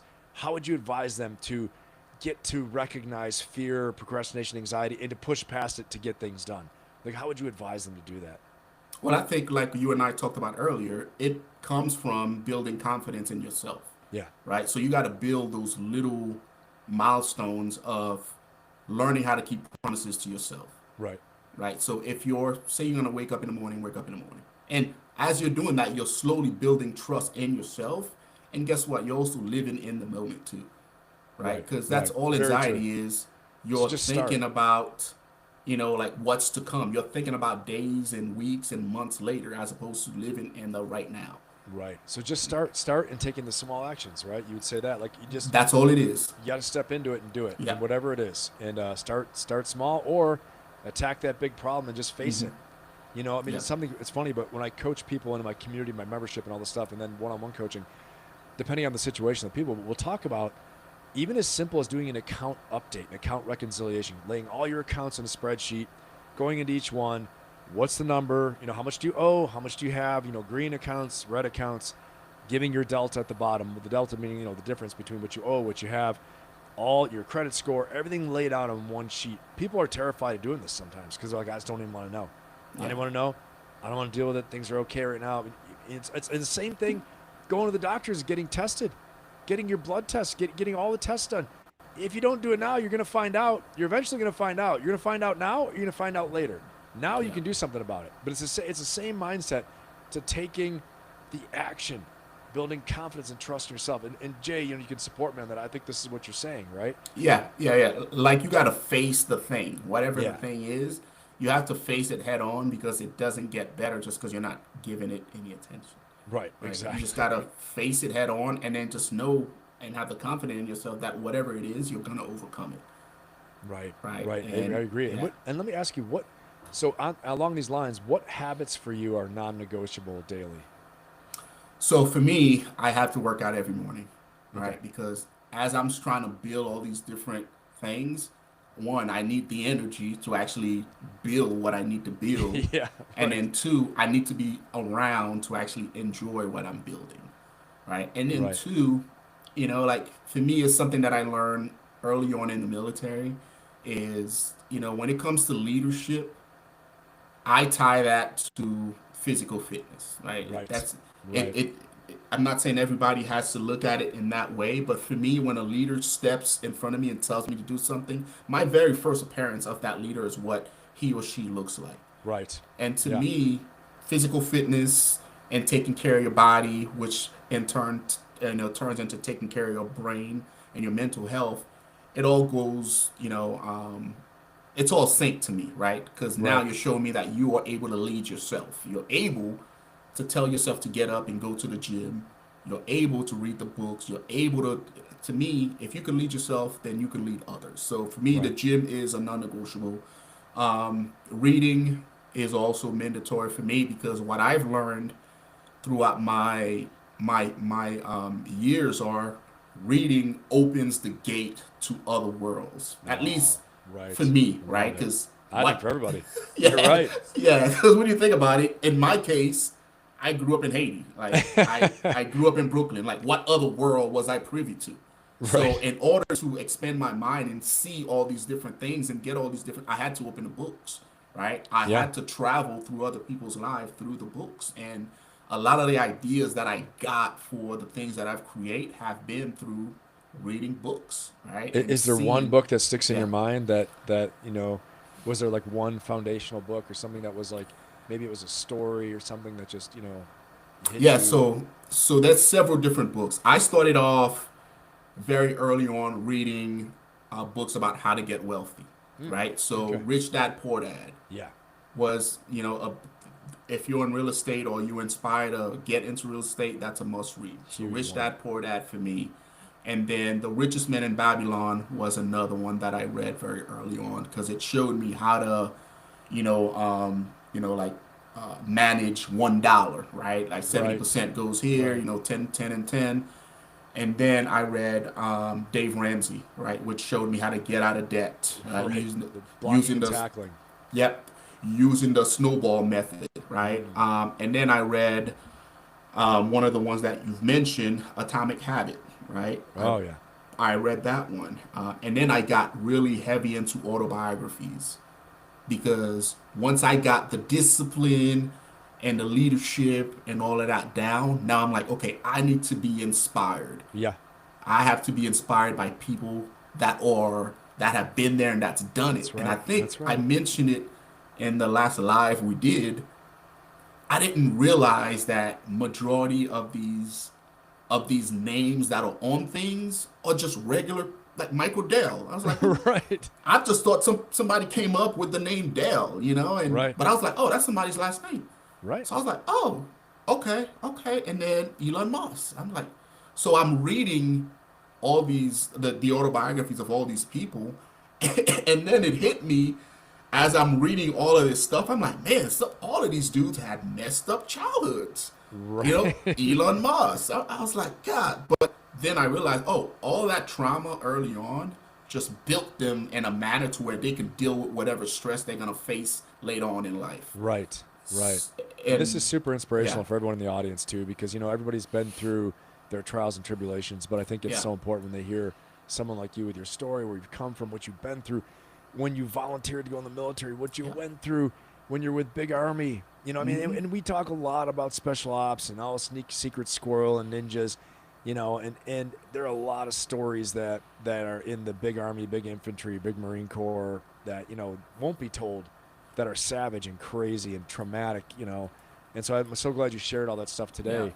But you're right, and you take all that now.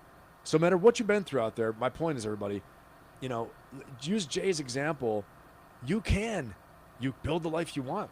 You can have these success habits, atomic habits, success habits, and you can build the life you want through small steps every day, facing your fears, all those things. That's why I'm excited about, because yeah, you're providing that inspiration for people right now. This yeah, is this is a biography channel, an autobiography. yeah, yeah, These Monday lives that we do. So yeah. the It's a interviews. recipe for success, is what it Yeah, is. that's it. It's a recipe for success Yeah, because all it's doing is because again, you'll notice that a lot of people are paying to go to these like military boot camps and experience hardship. right. I was like, dude, whatever hardship you're going through, if it doesn't kill you, we all heard it, it makes you stronger, That's it. right? That's And it. I always tell the guys too, I was like, dude, go out and do something hard. Go out and find hardship Right. Right. because you don't want when life hits you for it to be the first time you experience hardship. That's right. That's So right. you've got to essentially build it in, right? I You have to agree. build it I in. agree. Do hard Uh, things. Be kind to yeah, yourself in the process. And the thing is, absolutely. Jensen Wong from NVIDIA, we did a profile on him, like 3 weeks ago on my Friday night. And one of the things he said is, if you want to achieve greatness, then you must be willing to suffer and go through hardship. And he said, so for all Absolutely. of you, I wish you great suffering and hardship. That's what Yeah, I wish for you, so yeah, you can achieve greatness. I mean, this is like, think about this. And this guy, 30 years in the making before he became the big billionaire we see now. 30 years of people laughing at him, saying, yeah. AI, NVIDIA, gaming company, gaming chip. No one could see it. He could see it. Dude, He's the guy that powered, like, what are they called? Black Ops, or that freaking Call yeah. of Duty my kids used to kill me in. But Dude, I kicked myself in the butt. It's 2018. 2018, and me and a buddy of mine were sitting in front of the computer and we're looking at Nvidia stock. yeah, I think it was like $116 back then. yeah, yeah. And he bought a bunch of it. I bought a bunch of it, but we were day trading it, right? Okay, And okay. then it just started to take off, and then he, Yeah. till this day, we'll text each other. It was like, oh, we should have held on to Nvidia. I So bought it. yeah, I I bought it completely. years ago when my son told me about it. He was talking about Call of Duty and stuff like that. And this game, really, my son turned me on to it. It was like this new gaming chip, and I was like looking at it. I was like, maybe I'll buy a little bit of this. And because if I use my son's as a test bed, if it's good Yeah, to them, and it went crazy. I recently sold it, but it's it's nice, crazy. So, nice, nice. but yeah, I mean, it's incredible. We could be on here for like 6 hours, but I want to ask you, how do you plan vision versus execution? Like, so how do you get your vision and your strategy, and then versus your execution cycle? Like, how do you get those two to match up? So, as far as vision goes, most of my um, vision, as far as the things that I want to do, they typically come to me early in the morning, Okay. right? Because I'm like I wake up at like 4:30 or so, and then I'm either driving to the gym and it's completely silent, or I'm downstairs and it's completely silent. A lot of vision as far as things that I want to do will typically come to me in that manner. And then another way is when I'm reading books and I'm escaping to other worlds, Yeah. and I'm thinking about uh, because it's wild because I'll be reading like an Elon Musk book and then or his autobiography or whatever, and then out of nowhere an idea will just make its way in there, and Yeah. I'll stop my radio and I'll have to find something and I'll write it down, Good. right? Okay. And then as Yeah. soon as I get home, like I'll write it on the actual board as Yeah. far as things that possibilities of mission or of possible businesses that I'll Right. start, Right. right? So once I get the vision, I'll write it down, right? Because I remember a mentor of mine said, "Hey, a man without a vision will perish." It's the same thing, like a business It's in without a the vision Bible too. will Yeah. perish, right? So I write it down first and foremost, and I'll just let it sit there for a while, and then about a month or two later, if that vision or that thought is still fresh in my mind, and it's still like I still got that, like I'm still fired up about it, then I'll go to work and create like a quick business plan, Right. Okay. right? Got Yeah. it. Got Like it. I'll jump on ChatGPT or wherever, and I'll be like, "Hey, ChatGPT, like help me do some market research. Like I have this idea. Is there anything out there right now? Like this is the problem that I'm solving for. Like what's out there, right?" And then ChatGPT will spit out whatever it spits out. I'll read through it. I'll make sure that it actually solves a problem. All right, and then I'm capable, or what I'm trying to do is gonna actually be able to solve that particular problem. And if I still feel good about it, I'm still motivated about it, then I'll dig into market research, Got it. Okay. and come up with like pay and all that stuff. And then Yeah. once everything is where it needs to be, then I'll put pen to paper and start filing articles of creations and Okay. EINs and So all actually, that. actually doing it. Yeah. Yeah, And yeah. even if you don't use it, just getting it set so you can do something with it if you want to. Well, no, once I Oh, you're going. establish it, Okay. like I'm going. Okay, got it. Yeah, Got it. yeah. It's Like I'm interesting you say going. that about the morning Yeah. too, because I rewrite my goals every morning. So first thing, my first routine is, and I talk about this in a video I put out recently, a little short on YouTube, but about you have to own the first 10 seconds when you wake up are very important. The first 10 to 20 seconds is like the first thing for me is how I own that is as soon as my feet hit the floor, I'm praying and I'm having gratitude prayers for my life, for everything going on, how I feel, the quality of sleep, everything, and then I'm praying for assistance in life and praying for the people I love. Then I'm going into visualization and some meditation where I'm visualizing, 3-month goals, 1-year goals, 5-year outcomes. I'm going to do what I need help with character wise. And then from there, I transition, have my black coffee, I have my water with fresh squeezed lemon in it. And I write inside my planner, my journal, my planning journal. And I rewrite my goals, all the things I just prayed about. I rewrite them, I say them out loud. It sounds a little bit involved, but the whole process is like 25 minutes. And then I start planning my day, get in my calendar, look at my schedule. I'm writing out key tasks that have to be done, but it's everything in the morning. And I have so many ideas that come to me in the morning. So, it's kind of like a sprint to write everything down. Then I can look at it again later. But you've got to own your morning is one thing I find so important. And it's refreshing to hear, you say this, Jay, and we can share that, with everybody. And I just find that it's so important, that you own the morning that way. And it's good to hear that that's where you live as well too, for getting your vision going. And I have another question for you too, as we're transitioning a little bit, but what do you think separates people who would build wealth from those who stay stuck? What would you say? I would say, I would go as far as to say the reason why they want the wealth, right? Because Yeah. again, like Okay. if you want it for a specific reason, then you'll remain disciplined, Right. right? As opposed to if you just want wealth just to want wealth, like it's gonna go away. It's no different than folks that play the lottery, in my opinion, right? Like Right. that's Right. technically wealth that they just Right. came into, but they don't have a vision for that wealth. They don't have a purpose for that wealth, so it just leaves them.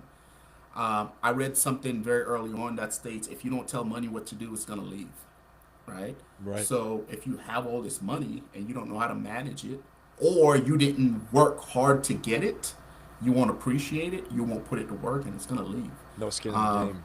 yeah, yeah. So I would say that would be, at least from my perspective, that would be the biggest differentiator for me as far as folks that actually get wealth and those that stay stuck, right? Right. Right. Is And then you can also throw in their education too, right? But again, if they don't have a purpose or a vision to actually get wealthy, then they won't apply themselves to get educated, to find a mentor, and do everything that they need to do to actually get to that end state. Right. And how crucial do you think that is to get, to get coaching, get an education, whether it's those seminars or courses or books, or to find a mentor?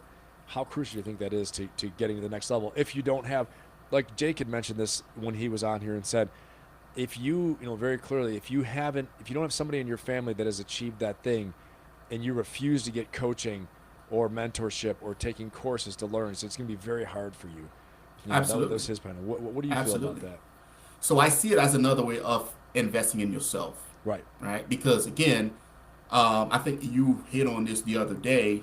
The quickest way to get to point B or from A to B is a straight line, right? Right. A mentor helps you go towards that straight line Right. as opposed to zigzagging Right. and making all the mistakes that somebody's already made that Right. can actually talk you out of them and show you the right path.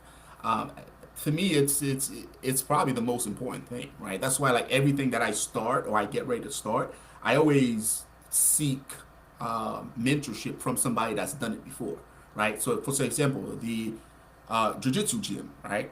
The guy that owned it, I sat with him and picked his brain as far as, hey, how do I do this? Like, I'm not a jiu-jitsu guy. Like, how do I manage the Right. coaches? Right. How about tournaments? Like, I literally picked his brain about it before I jumped in. And even when I got there and I was doing it, I still from time to time reach out to him for mentorship. And I That's so told him, smart. I was like, hey man, from time to time, I'm gonna reach out to you and pick your brain about certain things. Is that That's so okay? smart. Because yeah, it's it saves me a lot of time, right? Because if I don't do that, then I got to go find a book and read it and listen to this. I can just go directly to the dude that's been doing it for the past 8 years, Yeah. and have made all the mistakes, Right. right? Right. Yeah, when I So started the humility is brand new important, though, gym, right? Humility is yeah, important. oh absolutely, absolutely.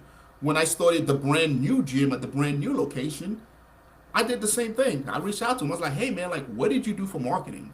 Did you Right. put out yard sale signs? Did you do mailbox ad? Yeah. Like did you go Google? Like what did you do? Why? Because he's successfully done it with the location that I just bought.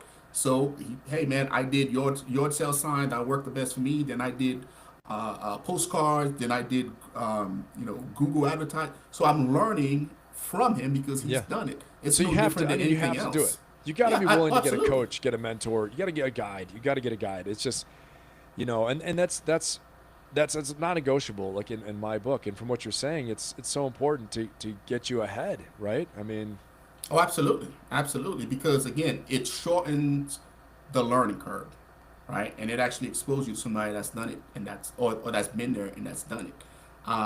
And I think it's no different than what we do in the military, right? With as a commander, guess what you're doing? You're mentoring everybody that was below you. right, right, Quarterly counseling, right. OER. It's the same thing. And you also have built-in advisors too as a Yep. commander. You've got all Yep. these people that are experts. The senior enlisted advisors, NCOs, staff non-commissioned officers. Even other officers too, depending on what level you're at. But you have all these other people you can get feedback from. And also, one thing I've found very important, and I'll say this, is you got to get outside advisors as well too. People that don't, because sometimes they may only tell you what you want to hear if they're involved. So sometimes you want to get someone who's going to look at it with an objective lens. This is where a coach comes in, or where and the role of a coach is they're actually going to coach you in what you're doing. You know what I mean? So sometimes with a mentor, if they don't have time, they don't have time for you. But a coach, it's a professional relationship where you are opening yourself up to being really coached and shaped, sometimes telling you things you don't want to hear. So like a football coach. So same type of thing. Um, Yeah. but yeah, I mean, and so I'm going to ask you this: what's a different question, but an important one, I think. What would you tell your 20-year-old self right now? Like, if you could do it all over again, what's some critical piece of advice that you would say to your 20-year-old self, given everything you know now? Um, I would tell my 20-year-old self to not be afraid to try um, hard things, right? Don't be afraid to try hard things because there's some opportunities that, a lot early on that I, bypassed because I was afraid of, Mm, Yeah. losing money and, not being successful. And it wasn't until I went towards, special operation and got really confident that I was able to, execute, right? So I would tell myself like, hey, don't be afraid to execute, right? Because I didn't start till I was 34. Had I started a lot earlier, I would have been a lot further on in Oh, life for sure. financially than I wanted to. And then just fail. Like, fail when you're able to fail. Like, fail, learn, fail some more, learn, fail some more, learn until you actually get it. Because that makes life fun, right? Like, if you're trying to go through life all secure and safe and, three meals a day, and then you're, with the confinement of your home, everything is nice and go lucky. Like, it's just a boring life, right? As opposed to just getting out there, building things, experiencing failure, growing. Like, don't be afraid to get out there and live a full life. Yeah, it's so interesting you Yeah. say that though too, because you hit on something really powerful when you said, don't be afraid to try things that are hard. But also, we talked about uncertainty before. About the level of uncertainty you can handle is going to end up on your bottom line. The level of income you can potentially have is directly related to, I would say, your ability to handle uncertainty, handle discomfort, handle pain, handle fear, handle pressure, all those things, but especially uncertainty. And uncertainty, like you were saying, Jay, having uncertainty and also some not having the, three meals, everything's square, the steady paycheck, that's great. That's great. That's important. You got to pay the bills. I understand that.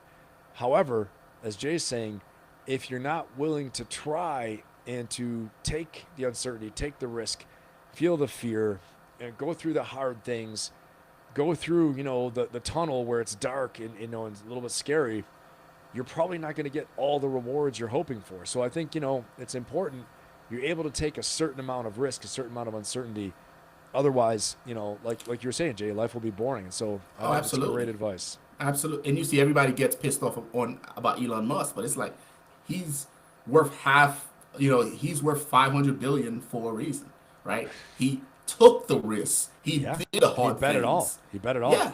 Literally years and years, like time and time again, he's done that. Yeah. So yeah, he deserves everything he's gotten, right? Everybody wants to, be special operations, but we're like, yeah, you got to go through this suck fast, Right. through that And phase. You got to fear. There's a lot of suck. fear too.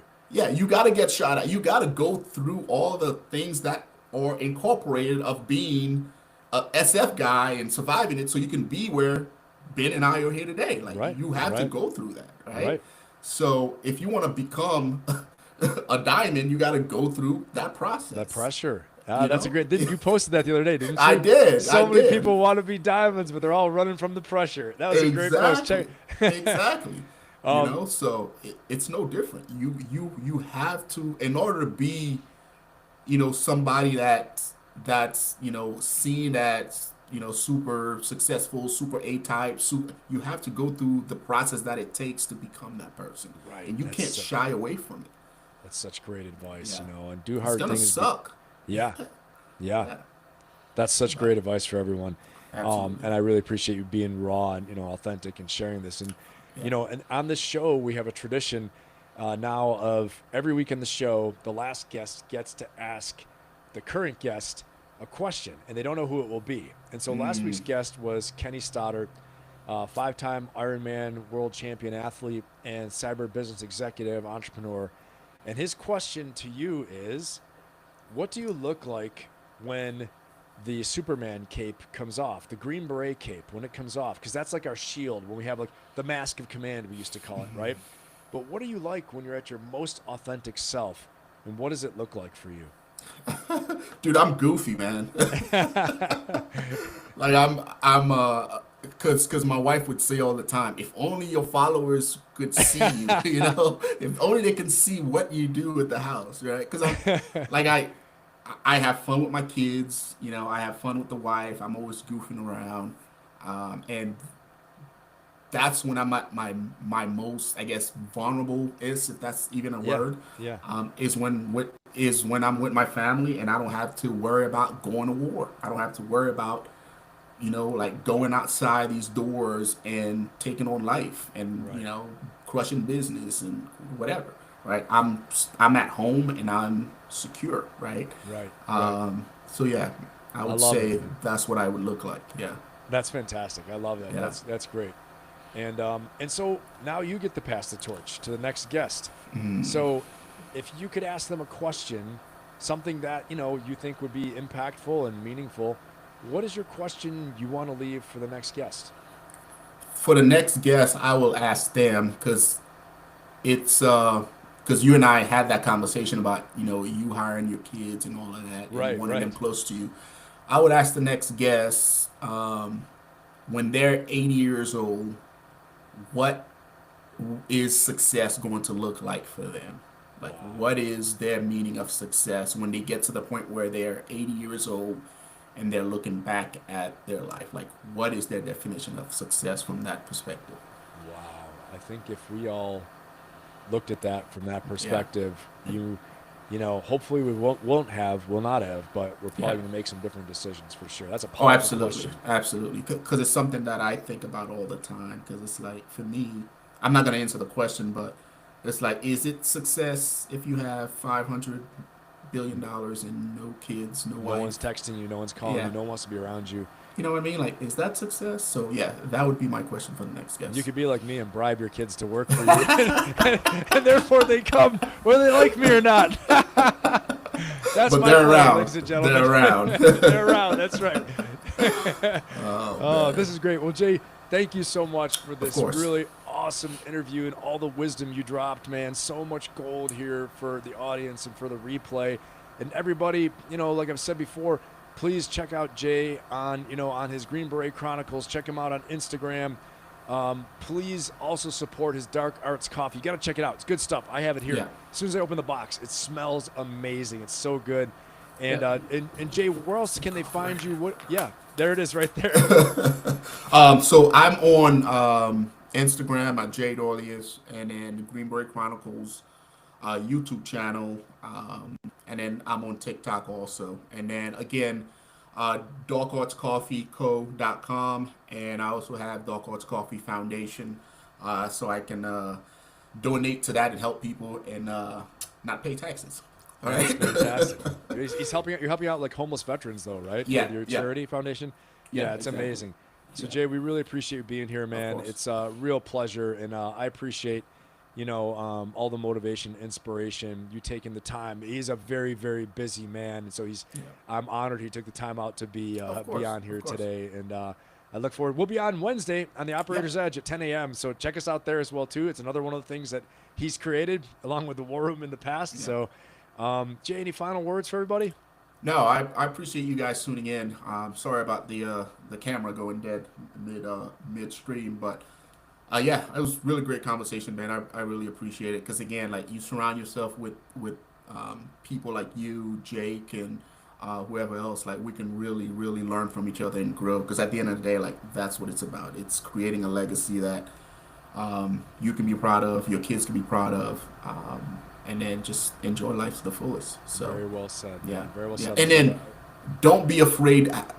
I didn't throw that in there, but one of the things that really helped me become the person that I am today is also not being afraid to receive raw feedback. Like I Right. remember when I first got the group, I sucked at life, and my team mates would tell me, "Hey, you suck. Go do this. Yeah, you suck. Do this." Right. And if somebody loves you, that's the type of feedback they're going to give to you because they Right. want you to get better. So don't be Right. afraid to get raw feedback. Yeah, that's right. And also, don't take it the wrong way sometimes. Yep. A great way to look at it Yep. is ask yourself and say, this hurts. I think this is this. He might be insulting me. And then you have to ask yourself, but what else can it mean? What else can it mean? Is it something where this is going to help me? Okay. And so that's so important. So, Jay, that's another piece of gold right there for all of us. And everyone, it's so great to have you here. Chat, thank you so much for your support. Thank you for being here. Thank you for, always supporting me and supporting Jay and letting us do what we love. And this will be up for replay soon. Please like, subscribe, share, comment, all those things like that. I'll chop it up into chapters so you can share little small tidbits. Again, I will be live with Jay Wednesday on Operator's That's Edge it. at Yep. 10 a.m. And then again, I'll be live Friday at 6 p.m. And again, Sunday, and you guys don't know the usual schedule. So, all right, like I always say, make yourselves better, make the world better. Have an amazing, amazing week, and go get yours. Let's go. We'll see everybody. Thank you so much, Jay. I appreciate it, man. Awesome. Take care, Take care, folks. everyone.